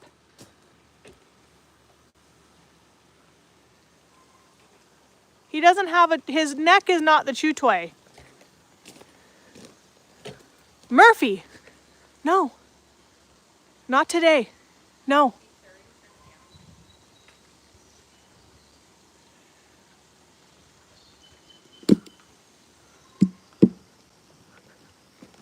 Go. I don't like that at all. Get. Thank you. Hi, Cooper. You being a good boy. Excuse you, sir. Excuse you. Knock it off. So, let's go get our dishes really quick and we'll go see a couple more animals. So, Zeffy is the best way. We do love Zeffy. Zeffy's a great if you're a nonprofit, please look into Zeffy. It's remarkable. So right here we have some gators. Holly just cleaned the water too on Tuesday. Yeah, $20 for 100,000 people, and we would be able to be fined for 5 years. Like, we would be safe, we'd be able to get this litigation done with, we'd be able to expand enclosures, we'd be able to hire more people. We were a staff of 7, we're down to a staff of 3 due to this lawsuit. It's sucked. It has sucked. And, you know, ultimately in the end, when you have people who do stuff like this, it's the animals that have to suffer, not, you know, I mean, the humans emotionally and mentally suffer, but like physically and mentally and emotion, the animals suffer. So it's just not fair. But those are some gators. Hi, Zubus. Good morning. Oh my goodness. Thank you. We appreciate you so much. And make sure you like, share, and follow our page, because we do go live almost every day. We go live Monday, Tuesday, Thursday, Friday, and Saturday, normally. Oh, we love you. I love you. Hi, Willow. Hi. Hi, Montrose. Hi, Willow. Hi, Luther. Hello. Hello. Hi, Calvin. Hi, Will Pill. You can't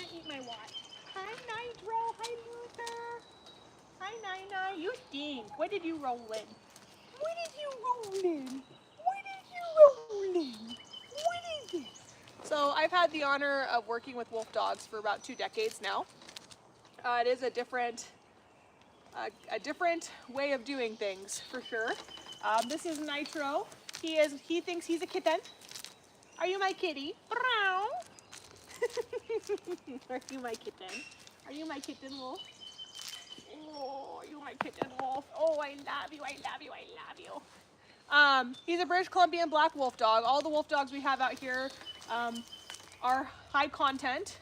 That's what we normally take in. We do have a couple mid contents, but for the majority, we do high content wolf dogs. We just got 2 more in. I can go introduce you to them. King and Prince. I do have to, we were told when we got King and Prince, they came with the foxes. So we rescued 12 foxes and 2 wolf dogs in 1 transport. Oh, we got a new friend here too. Let me see if he's out. Look at. Hello, ladies. Hello, ladies. Hi. I love you. So we got 2 wolf dogs in that we've had for 2 months now. Hi, Dora. Oh, I love you. Come here. Oh, I love you. Mwah. We were told that they get along. They don't. It was horrible. There was bloodshed that happened. They were fine for about 2 weeks. And then all of a sudden those small tells started to come up and we're like, oh, please no. Please no. We're like, okay, we'll see. We'll see if they, just the new place, we'll see if they kind of get past it. And then we were back here with them and they just like, whoa, they went at it. And so we separated them. And now we're renovating this enclosure. Was my bobcat enclosure. So that King can come over here and Prince can come over there because we want them to have bigger enclosures. But right now they're at least safe and separated. But they're both sweethearts. Prince, come here. Hi, sweet boy. So he wants to unalive King, but he's so sweet. I got different wolf smells. I know you're a baby boy. Oh, you're a good baby boy. Oh, so he's super sweet. He's a good boy. He just wants to unalive King over here.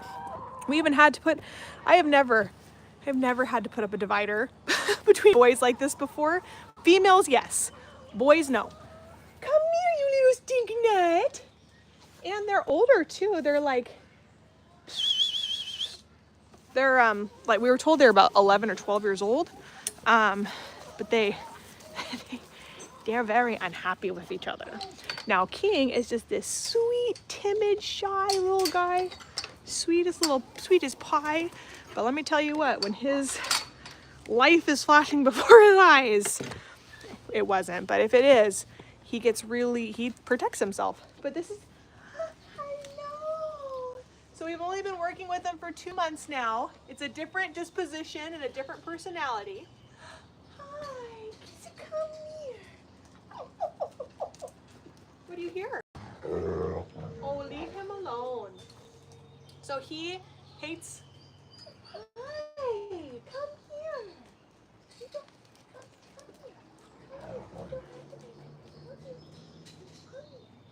So we don't know their whole situation or their whole circumstance, but he is a total love bug.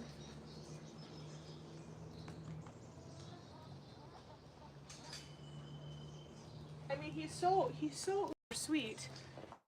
He's such a good boy, and it just takes, once we get that division and that real full separation between the two, then he's going to be able to work on being less timid, less shy. But we got to get that division done here in the next couple of weeks. Okay.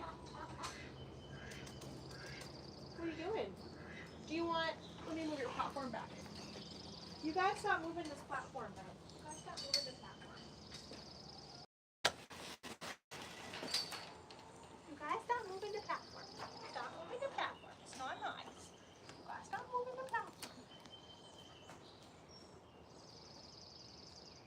Do you have your birdie? Oh, did you have your birdie? Oh, did you have your birdie? Oh, go. Do you have your birdie. This is you have your birdie. It's a god. He's a good. Yeah. Yeah, it's a good. Yeah, there's a good boy. There's a good boy. Yeah. There's a good boy. Shatty. Oh man, you're shatty. You're shatty.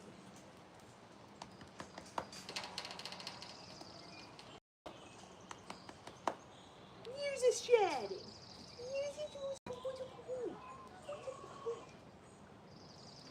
Okay, can I sneak past you? Can I walk past you? Go. All right. So with him and his disposition, his personality, you just learn how to work with them. In about 6 months, we'll get him past this, past the shyness, past all the anxiety, all of that kind of stuff. It's just going to take some time. Wolf dogs are a different, they're a different breed. They're not like dogs where they're forgiving. Like if you ruin trust with an animal, you ruin trust with a wolf dog, and it can take years to get back. So we don't know his whole situation. We know he's old. I don't think he was abused, but there's definite over submissive stuff happening, and that may have been that he got pinned as a puppy. Just something silly like that could have happened. But we're working towards getting past it. As you can see, he starts to loosen up. You do want to teach him to do things on their own terms. I'm keeping the camera stand back a little bit because this is all new to him, so you can see it makes him a little bit nervous. But this is good for him to get a little out of his comfort zone, just a little bit, not to the point where he's figure eighting or pacing. I know. And that's welcoming. That's actually welcoming for wolves. I know. I know. Good boy. That's a good boy. Yeah. I'm gonna come down to you. I know. So this is all part of the process with him. But again, we will get him past it. You guys will, over these next several months, see that transition that just takes time. Aggressive or reactive of any kind, but they're definitely, he's just standoffish and shy. You smell foxes and doggies? Hi, buddy. And then you kind of see if they ask for more. Hi.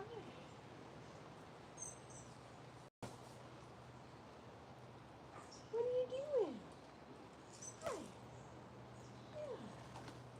The ears start to come up, they start to relax a little bit, and just all takes time. And that's okay. We'll give you the time you need to be able to feel comfortable. And I always let him have a way to escape, always, and get away from me. That's super, super important. I never corner him. I never pin him. He always has a way to leave. And it's really important with wolf dogs that you do that. He can walk past me if he needs to. I never want him to feel trapped. And I want him to be able to do it on his own time and his own, just by himself. So, and it, like I said, it will come. He's a total doll. This is the butthead right here. Where are you at? Where'd you go? You're the instigator. He's like, not me. He ran over to the other side. No, you can't put me on camera for that. Don't say I'm the mean one. He's just mean to King. He's not mean in general. He's a very sweet wolf dog. And then he's good boys. Where's the good boys? Following you out of the enclosure. Fantastic. It's gonna take time. Prince though. Prince is just like playful and energetic. Nothing scares him. It's really cool. But he just is, he's too high energy for King. I don't have any wolf dogs that I could put him with right now. It's not at this age. Oh, hi. What are you doing? Ow. Ow. Ow. Ow. You're ferocious. I smell like wolf dog. I don't think you're gonna like it. I don't think you're gonna like it. No, I don't think you're gonna like it at all. So this is Girl. She's an old cougar. Believe it or not, we've got them to lose weight. The previous president believed in overfeeding the animals so that there was no food aggression. I did not believe in that. Mind you, the old president is my dad that got fired from the organization. That's another day, another drama. Anyway, this is Jinx. This is our bobcat. Hi. There you are. Hi. I can wolf smells. What do you think? Oh, you like those? Do you like the wolf smells? Yeah, he's a good boy. He's a good boy. Hi, buddy. He's a good boy. So Jinx is in a new enclosure right now. He was in one of those bigger enclosures, but we had to make it smaller. I'll introduce you to Maurice too. La da da da da da da. Mauricia. Here's Maurice. Mauricia is a beautiful, beautiful, beautiful, beautiful bird. She is known as the yellow-headed vulture. They are found in South America, where we have the, well, that wasn't very pretty, but you're gorgeous in general. We have turkey vultures here in Washington. Look at that beak. It looks so much better today. Good job. He's a good girl. And I'll have her fly for you. Okay, Mauricia, go ahead. Beautiful. You're gorgeous. Magnificent. So her wingspan's probably about 4.5 to 5 foot wide. She has these beautiful coloring all throughout her body. Her feathers are like a green and blue and black and a brown, all that glows together when the sun hits it right. And then she has her beautiful yellow head with the pink band and those amazing orange eyes. Let me see if I can zoom in on her. There we go. Look at that. Gorgeous. Look at those amazing eyes and that beak. Now, vultures, a really cool thing about vultures is they actually have like purpose for like why they have a bald head, why they are bald on their feet. They actually, when vultures get nervous, they'll throw up and the smell is horrible. Now, that does come with reason because it's hopefully to ward off the animal to just leave them alone. They also have that bald head because that allows them to go into the carcasses and not have to worry about cleaning their feathers, because feathers are a little bit harder to tend to for these birds than others. Girl's like, excuse me, why aren't you paying attention to me? Then when they get too hot, they'll poop all over their feet, and that cools them down because their main heat control is through their feet. They will take their wings and they will open them really, really, really wide, and that will allow them to soak up the sun. And by soaking up the sun, you'll see it. When we have a sunny day and we come around the corner, one of these days you will see Mauricia just sunbathing, and it's absolutely exquisite. Go ahead, you can fly to your perch. You can fly. There you go. Good girl. Beautiful bird. Beautiful, beautiful bird. I do have a Eurasian eagle owl. We did get a new rescue in. I don't see him though. He might be a little overwhelmed. Jinx, did you overwhelm him? Did you overwhelm him, Jinx? Did you overwhelm him? Did you? You're loving your grass and your new digs, aren't you? You are. Oh, I love it. Meow. Are you loving your new digs? Are you loving your new digs in here? Hey. Hey. Hey. Are you loving your new digs? Are you loving it? Hi, honey. He's a good boy. Hi. I don't want you on my shoulders though. Not today. You want pets? You don't want pets because you're getting that look in your eye like I'm going to 1, 2, ump.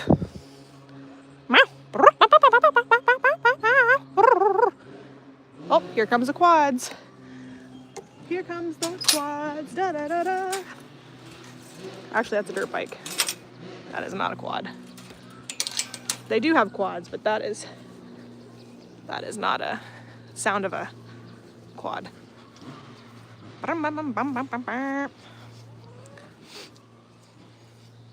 So that's our neighbors that are not complaining.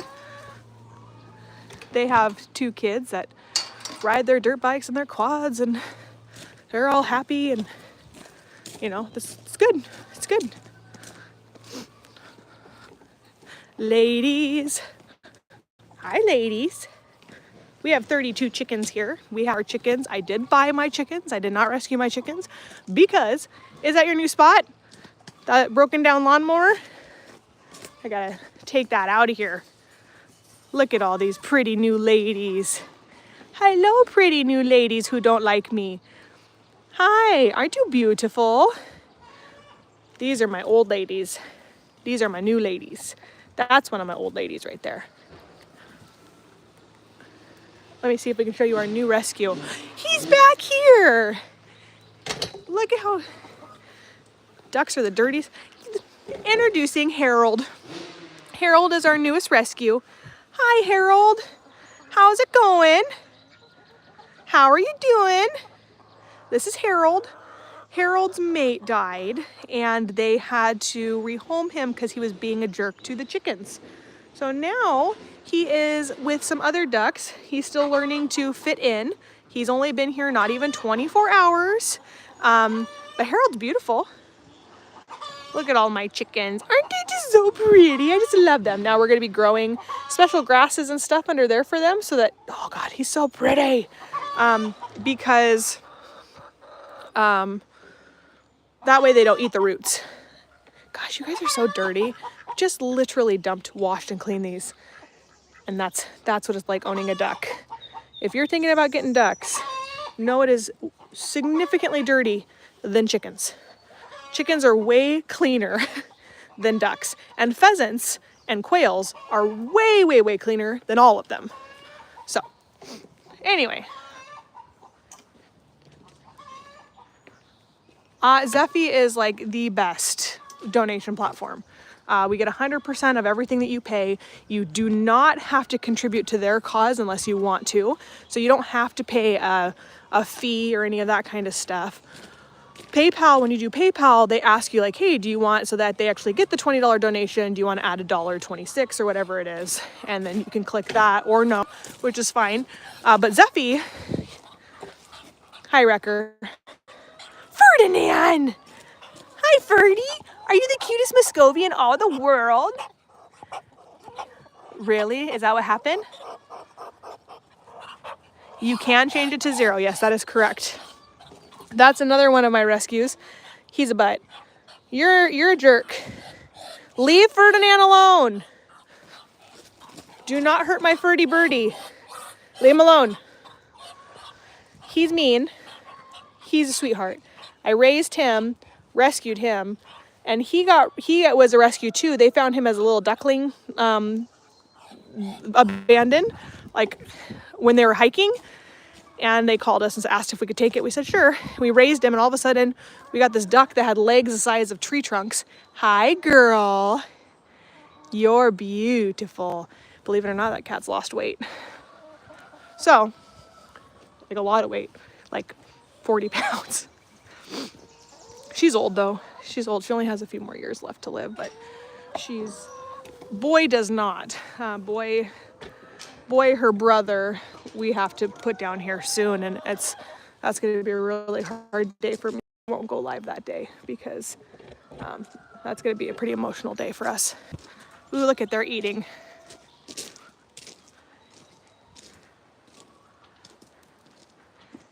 Ended up with my TikTok taking forever to load. Just subscribed over on TikTok. Just so you know, we no longer go live on TikTok. We used to go live on TikTok. But we got tired of the political stuff. And then the moment I announced that I'm actually like leaving TikTok, the can of drama opened up all over again. So now we're just, yeah, Zeffy is only for nonprofits. Yes, that is correct. So, all right, let's go see a couple more animals. And then I gotta go. Gotta go. Hi, Night. I gotta go. Hi, Nitro. You're one of my favorites. Oh, you're all one of my favorites, just so you know. But we'll tell you that you are. We'll tell you that you're one of my favorites, because you are. You're one of my favorite boys. You're one of my favorite boys. So. Oh, and there's the sulcatas. They're in their hot box. They're like, it's too cold for me to come out right now. We're going to stay in here. I think Big Ben is out, though, somewhere. I only saw 2 of them in there. We have 3. Big Ben comes and ventures out more on cold days than others. Let's go down here. shall we? Hi, Mr. Loyal. This is my rescue. I've only had him just, you know what? I've officially had you a year. Your gotcha day. I think it's June something. Having 10 dogs is hard to keep, stay off. It's hard to keep track of all of you. What is that? What did you guys get? Oh, that's a sloth. It's a stuffed sloth. Yeah, I've had you officially for a year now. Hi, buddy. I've had you for a year. And you I've had for a year. And you I've had for a year and a half. And Murphy and Brutus, not a year yet. Watch out, please. Back. Stay. Brutus will be a year. I want to say November will be a year for Brutus that I've had him. And Murphy I just got like, I want to say February or March-ish. And Cooper's come along. Oh, she's out. Okay, I would be quiet. Okay, guys, because she's gonna fly back into her box if she sees me. Okay, that's Tora. She's a Eurasian eagle owl. She gets so upset when I come and come down to her area. This is a new enclosure. She was in the one that Jinx is in, and we moved her out here. And so Tora, she gets really mad at me when I come down here. She goes in her box and she's like, "Screw you, lady. You gloved me." And so that is we're still working past that whole I had to glove her thing. She hates to be gloved. So, I mean, who wouldn't? Who wouldn't hate being gloved?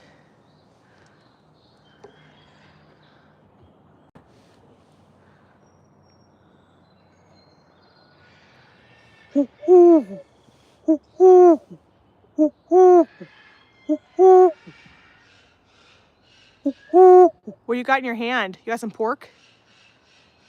Do you have some pork in your talon? Do you have a piece of pork? Try to set this down a little bit. There we go. So I can be less shaky. There we go.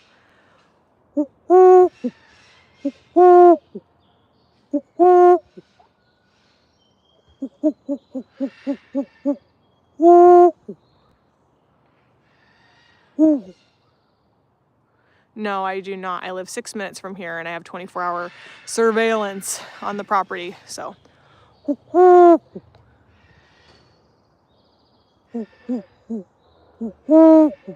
So I'll leave you on Tora here for a second because I have to pee, to be quite honest. So I'll leave you right. See if I can get you above that bar a little bit better. There we go. I'll leave you on her while I go to the restroom real quick, and I'll be right back.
Cooper, hush.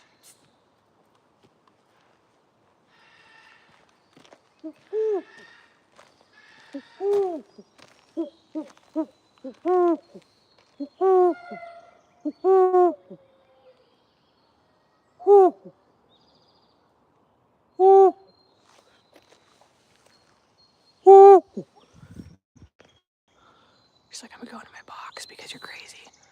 You're crazy. I want to eat alone. I want to eat in privacy. Beep. Oh, you stinker. Okay. Here we go. Well, thanks for watching us. We're really glad that you guys are all here. Owls are remarkable. Remarkable! So are sloths. Rian, Rian, Rian, Rian, Rian. Rian, Rian, Rian, Rian.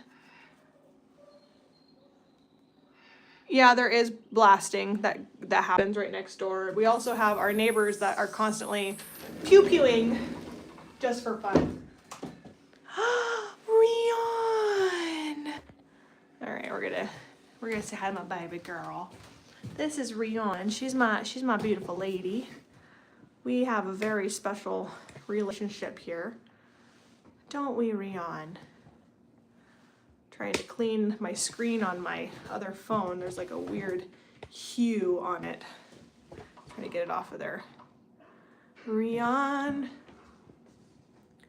Rian, Rian.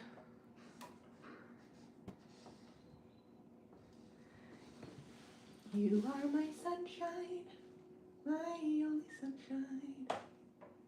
You make me happy when skies are gray. You'll never know, dear, how much I love you. You're very cute. Please don't take my sunshine away. Are you my sunshine? Are you my sunshine? So I just got a USDA report done. People need to know that I am USDA licensed and insured. I'm federally inspected. I just got my USDA report that inspected over 99 animals. And came in here to show him Rian. And Rian came down and she kissed my forehead and he goes, I have never in my career. And I'm,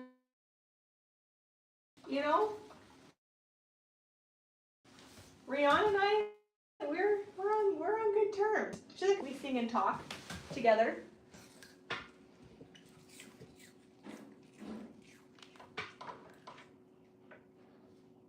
You're so pretty.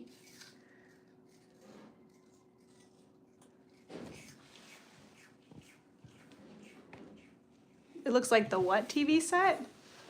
I've never even heard of that. I can tell you it's not a TV set, because if it is, I'd be making a lot more money than the $0 that I make right now. So, this is Ren. Ren is actually going to go viral on TikTok. Hi, Ren. She's gonna push her box back over. You got some scrambled eggs today. You got some turkey. So Ren is an armadillo from South America. That little waddles right there. She has been with us for quite some time now. We absolutely love her. Hi. She came with the sloth confiscation. Hi, Ren. Hi, Ren. What are you doing? You're crazy. Push it. Push it. I'll catch it. I won't let it fall on you. Push it. Push it. Get some energy out. You're crazy.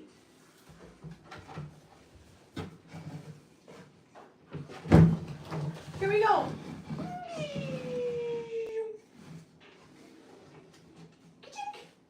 Hi, Red. So Ren has been, we have tried replacing this box for Ren like so many times, but she is not having it. Ba-dink. Hi. You gotta get your exercise. I know you do more at night than in the daytime, but anyway, she's super uber sweet. We love Ren. She's not like the 9 bandit. She doesn't go into a ball. That's not what she does. She actually has to burrow. She's a burrowing armadillo. Now, let me lower you guys here a little bit. Now let me show you what a normal blue-tongued skink does. A normal one. This is Banana. Hi, Banana. Now this is a normal blue-tongued skink. Doesn't try to bite. Very kind. Very sweet. Shows you her blue tongue. How neat she is. This is more normal. Huh.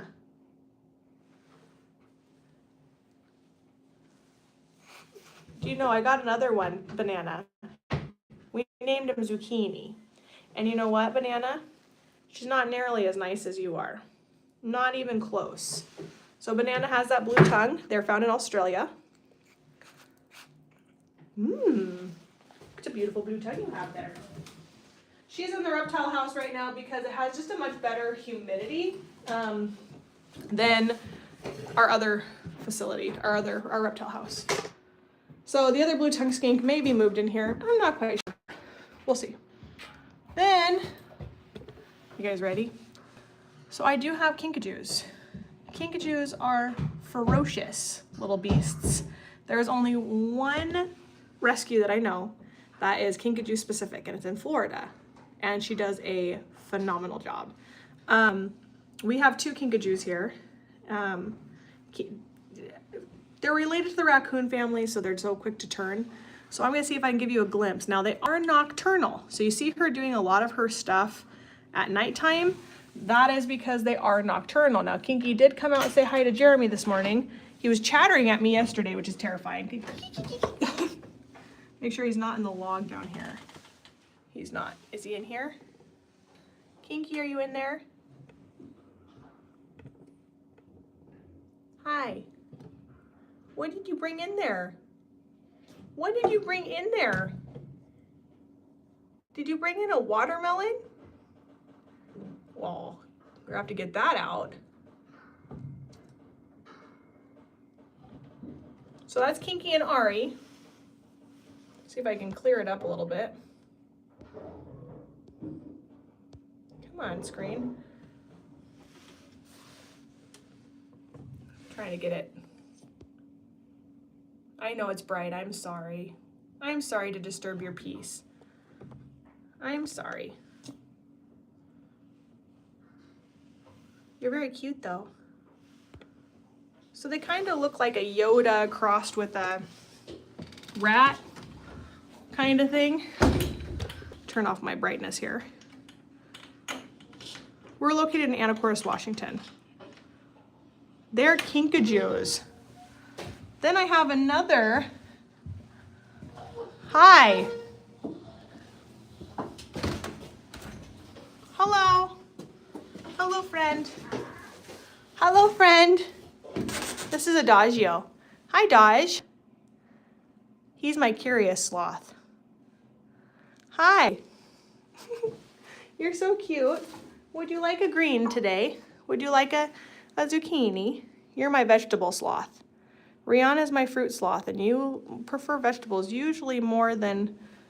You want a carrot? You're not hungry? When I came back out here at 6 o'clock last night to drop off the Chewy order, you guys were hanging from your windows and eating. Hi, Dodge. Dodgio, I love you. You're so sweet. I have the best and worst job all mixed into one. It is the best, it is also the worst. So.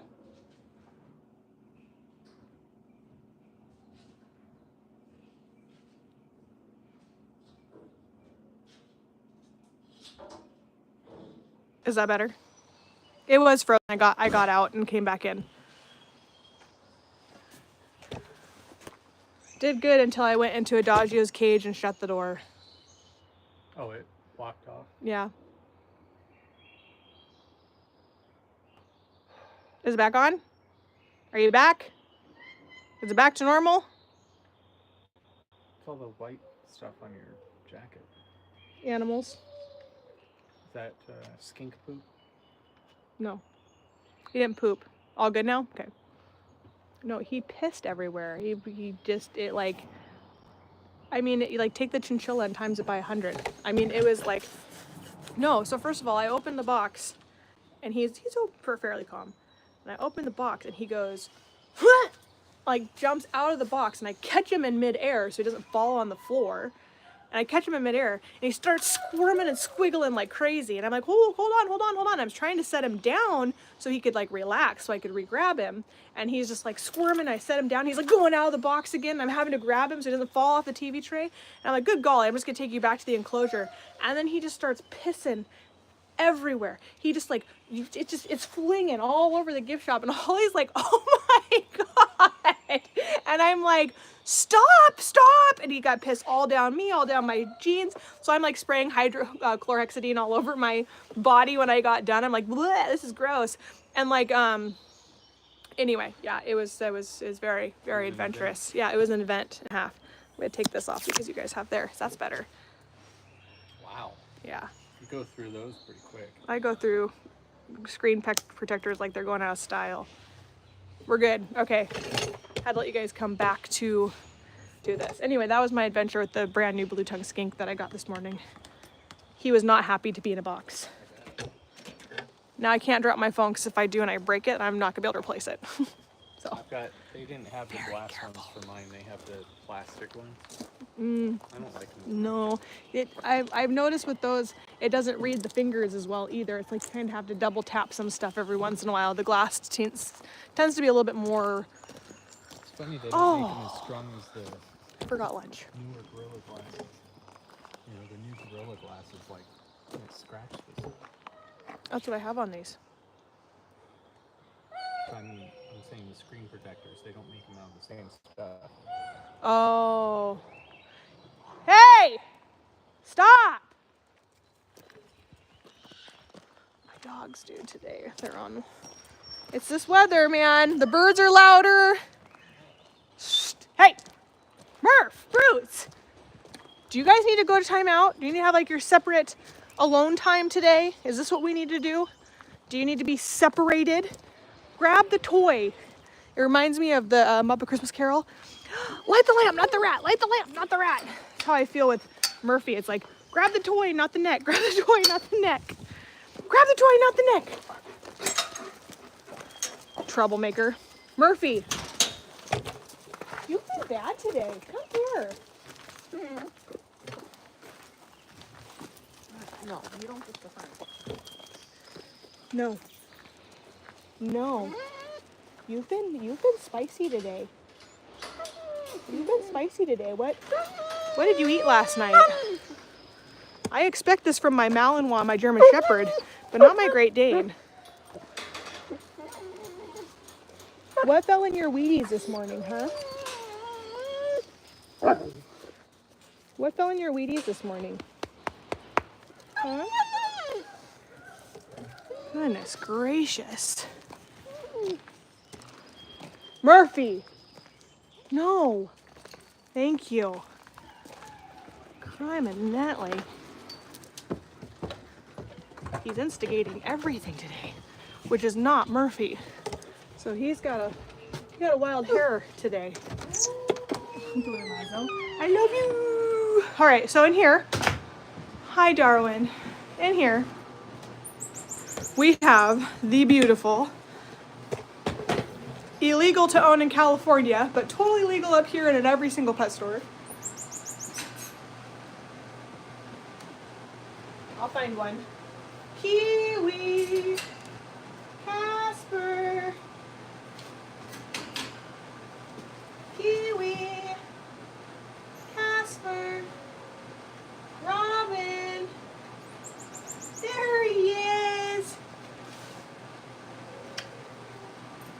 This is Kiwi. These are probably the one animal that if someone's trying to get something exotic for their children, these guys are awesome. I love you. They like to run around your house. Yeah, they do have a little bit of a stink, but you can set up a really nice enclosure for them, like somewhere that is easier to, like bigger ventilation, a lot more airflow. But these guys, I love ferrets. I love ferrets. You guys do your warrior dances. You have fun. You play. They're so fantastic. And they don't bite hard. Like, you know, Rylan, my daughter, will play with them, and she'll do like this is my old man right here. This is Casper. Hi, Casp. Hi, Casper. What are you doing, Casp? She'll roughhouse with them, and they'll bite her hands and stuff, and it's not hard. It's just like a ferret play. It's super, super cool. It's really rare to get ferrets that don't get along with each other. They've been domesticated since the Egyptian time.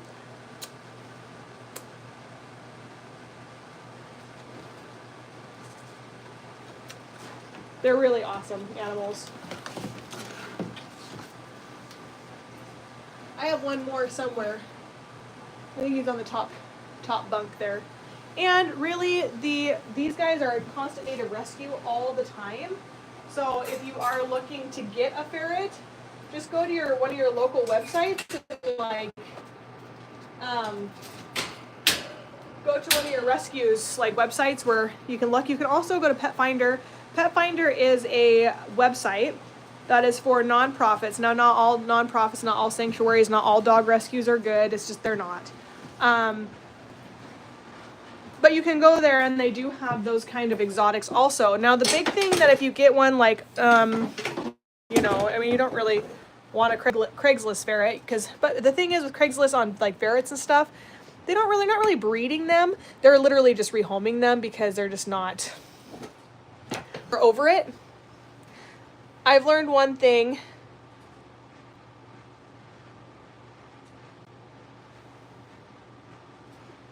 Yeah. But see, the thing is the fact that it was too much for you. The problem is that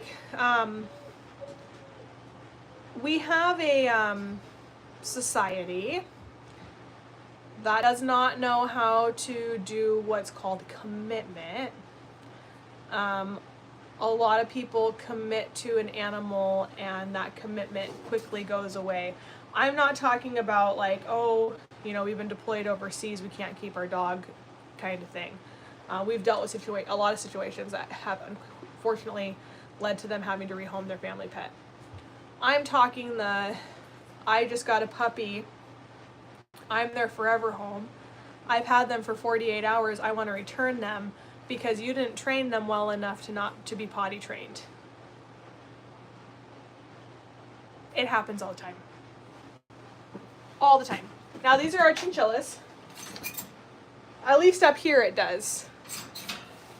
They're gonna I have to get more dust for you guys. Here. I have some, I just gotta remember where I put it. So these are chinchins. These are chinchillas. We have these guys because, well, honestly, they bite. These ones bite. It is super rare for chinchillas to bite. The silver one does, the black one does not.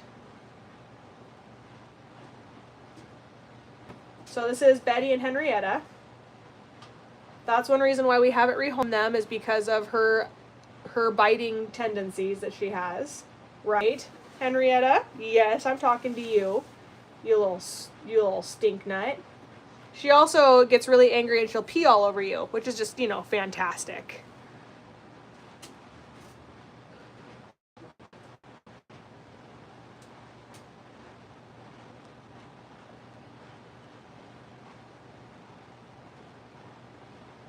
He'll hop in there in just a sec.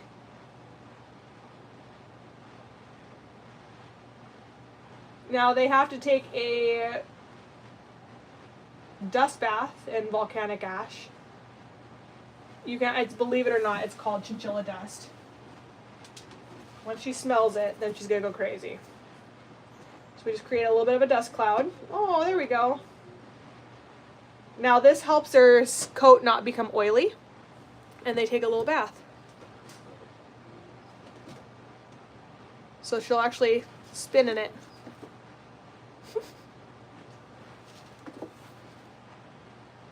Isn't that hilarious?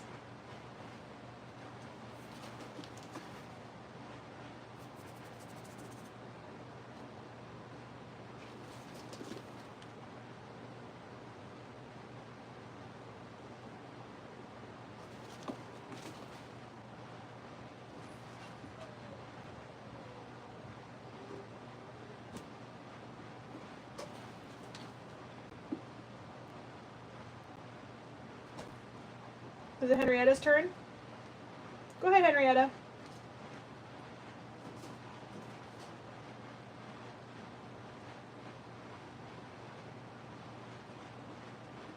And guess what? Chinchillas can't have fleas. The fleas are too. Here you go. Fleas are too. They suffocate before they get to the skin. Their fur is so thick and dense that it actually will suffocate a flea, which is absolutely remarkable. They're fluffy, soft little buggers.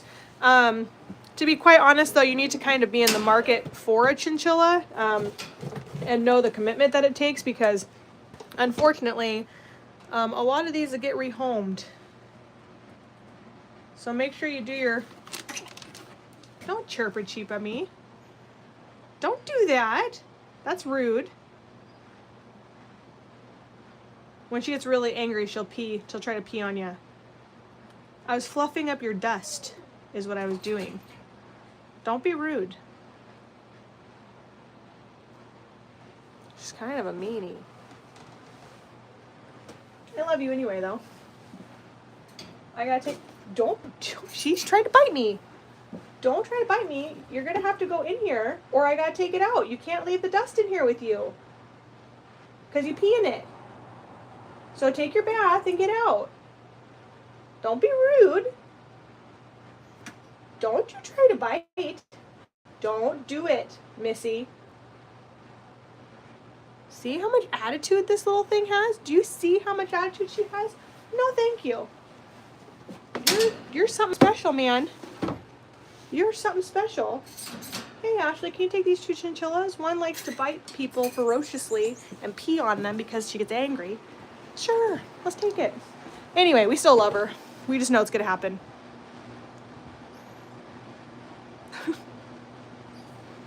She does have sass. Now this is my feral kitten. This is Mama.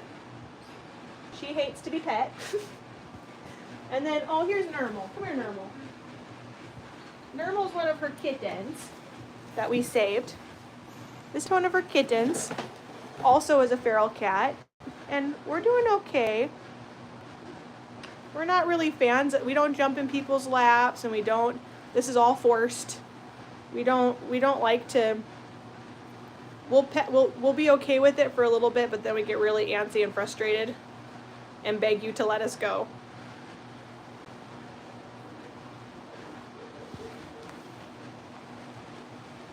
What is that? Oh, it's Blue and Laszlo.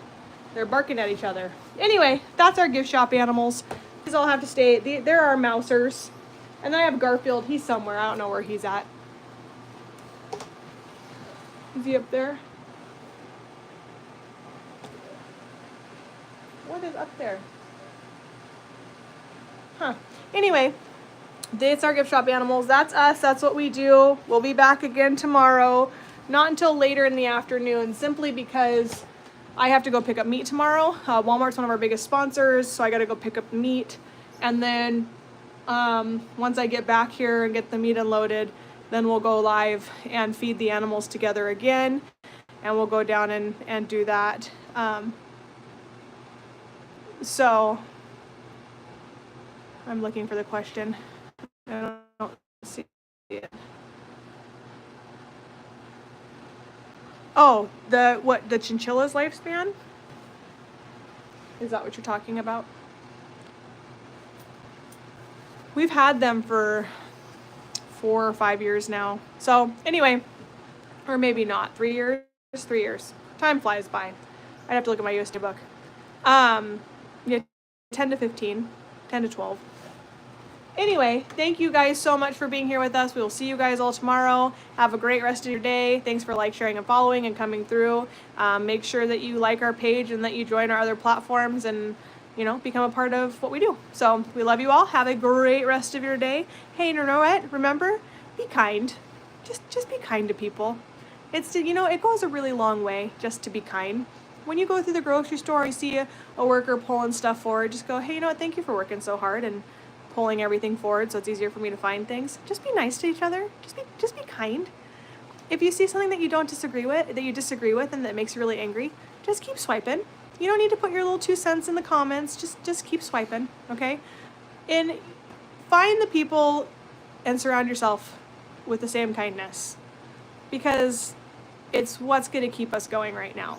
There's a lot of negativity in the world. There's a lot of bullying in the world right now. There's a lot of he said, she said, and manipulation and all of that, lies, changing people's words to fit your narrative. And it's just, it doesn't, being kind is free.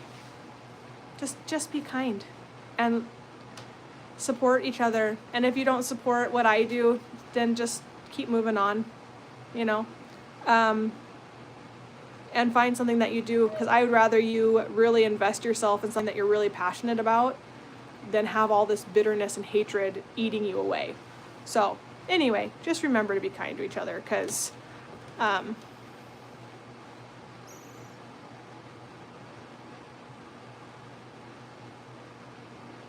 anyway, on that note, you all have a great rest of your day, and I'm going to go lay some dig outs. So we'll see you guys all soon. Oh, and we do have Patreon.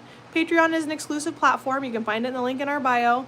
It gets daily videos, or daily pictures, weekly videos, and we go live occasionally. I do need to go live on Patreon today at some point, and get my schedule all set up. And I do have my podcast starting. My new schedule is starting to allow me to do more things. So be more active on the social media side of things.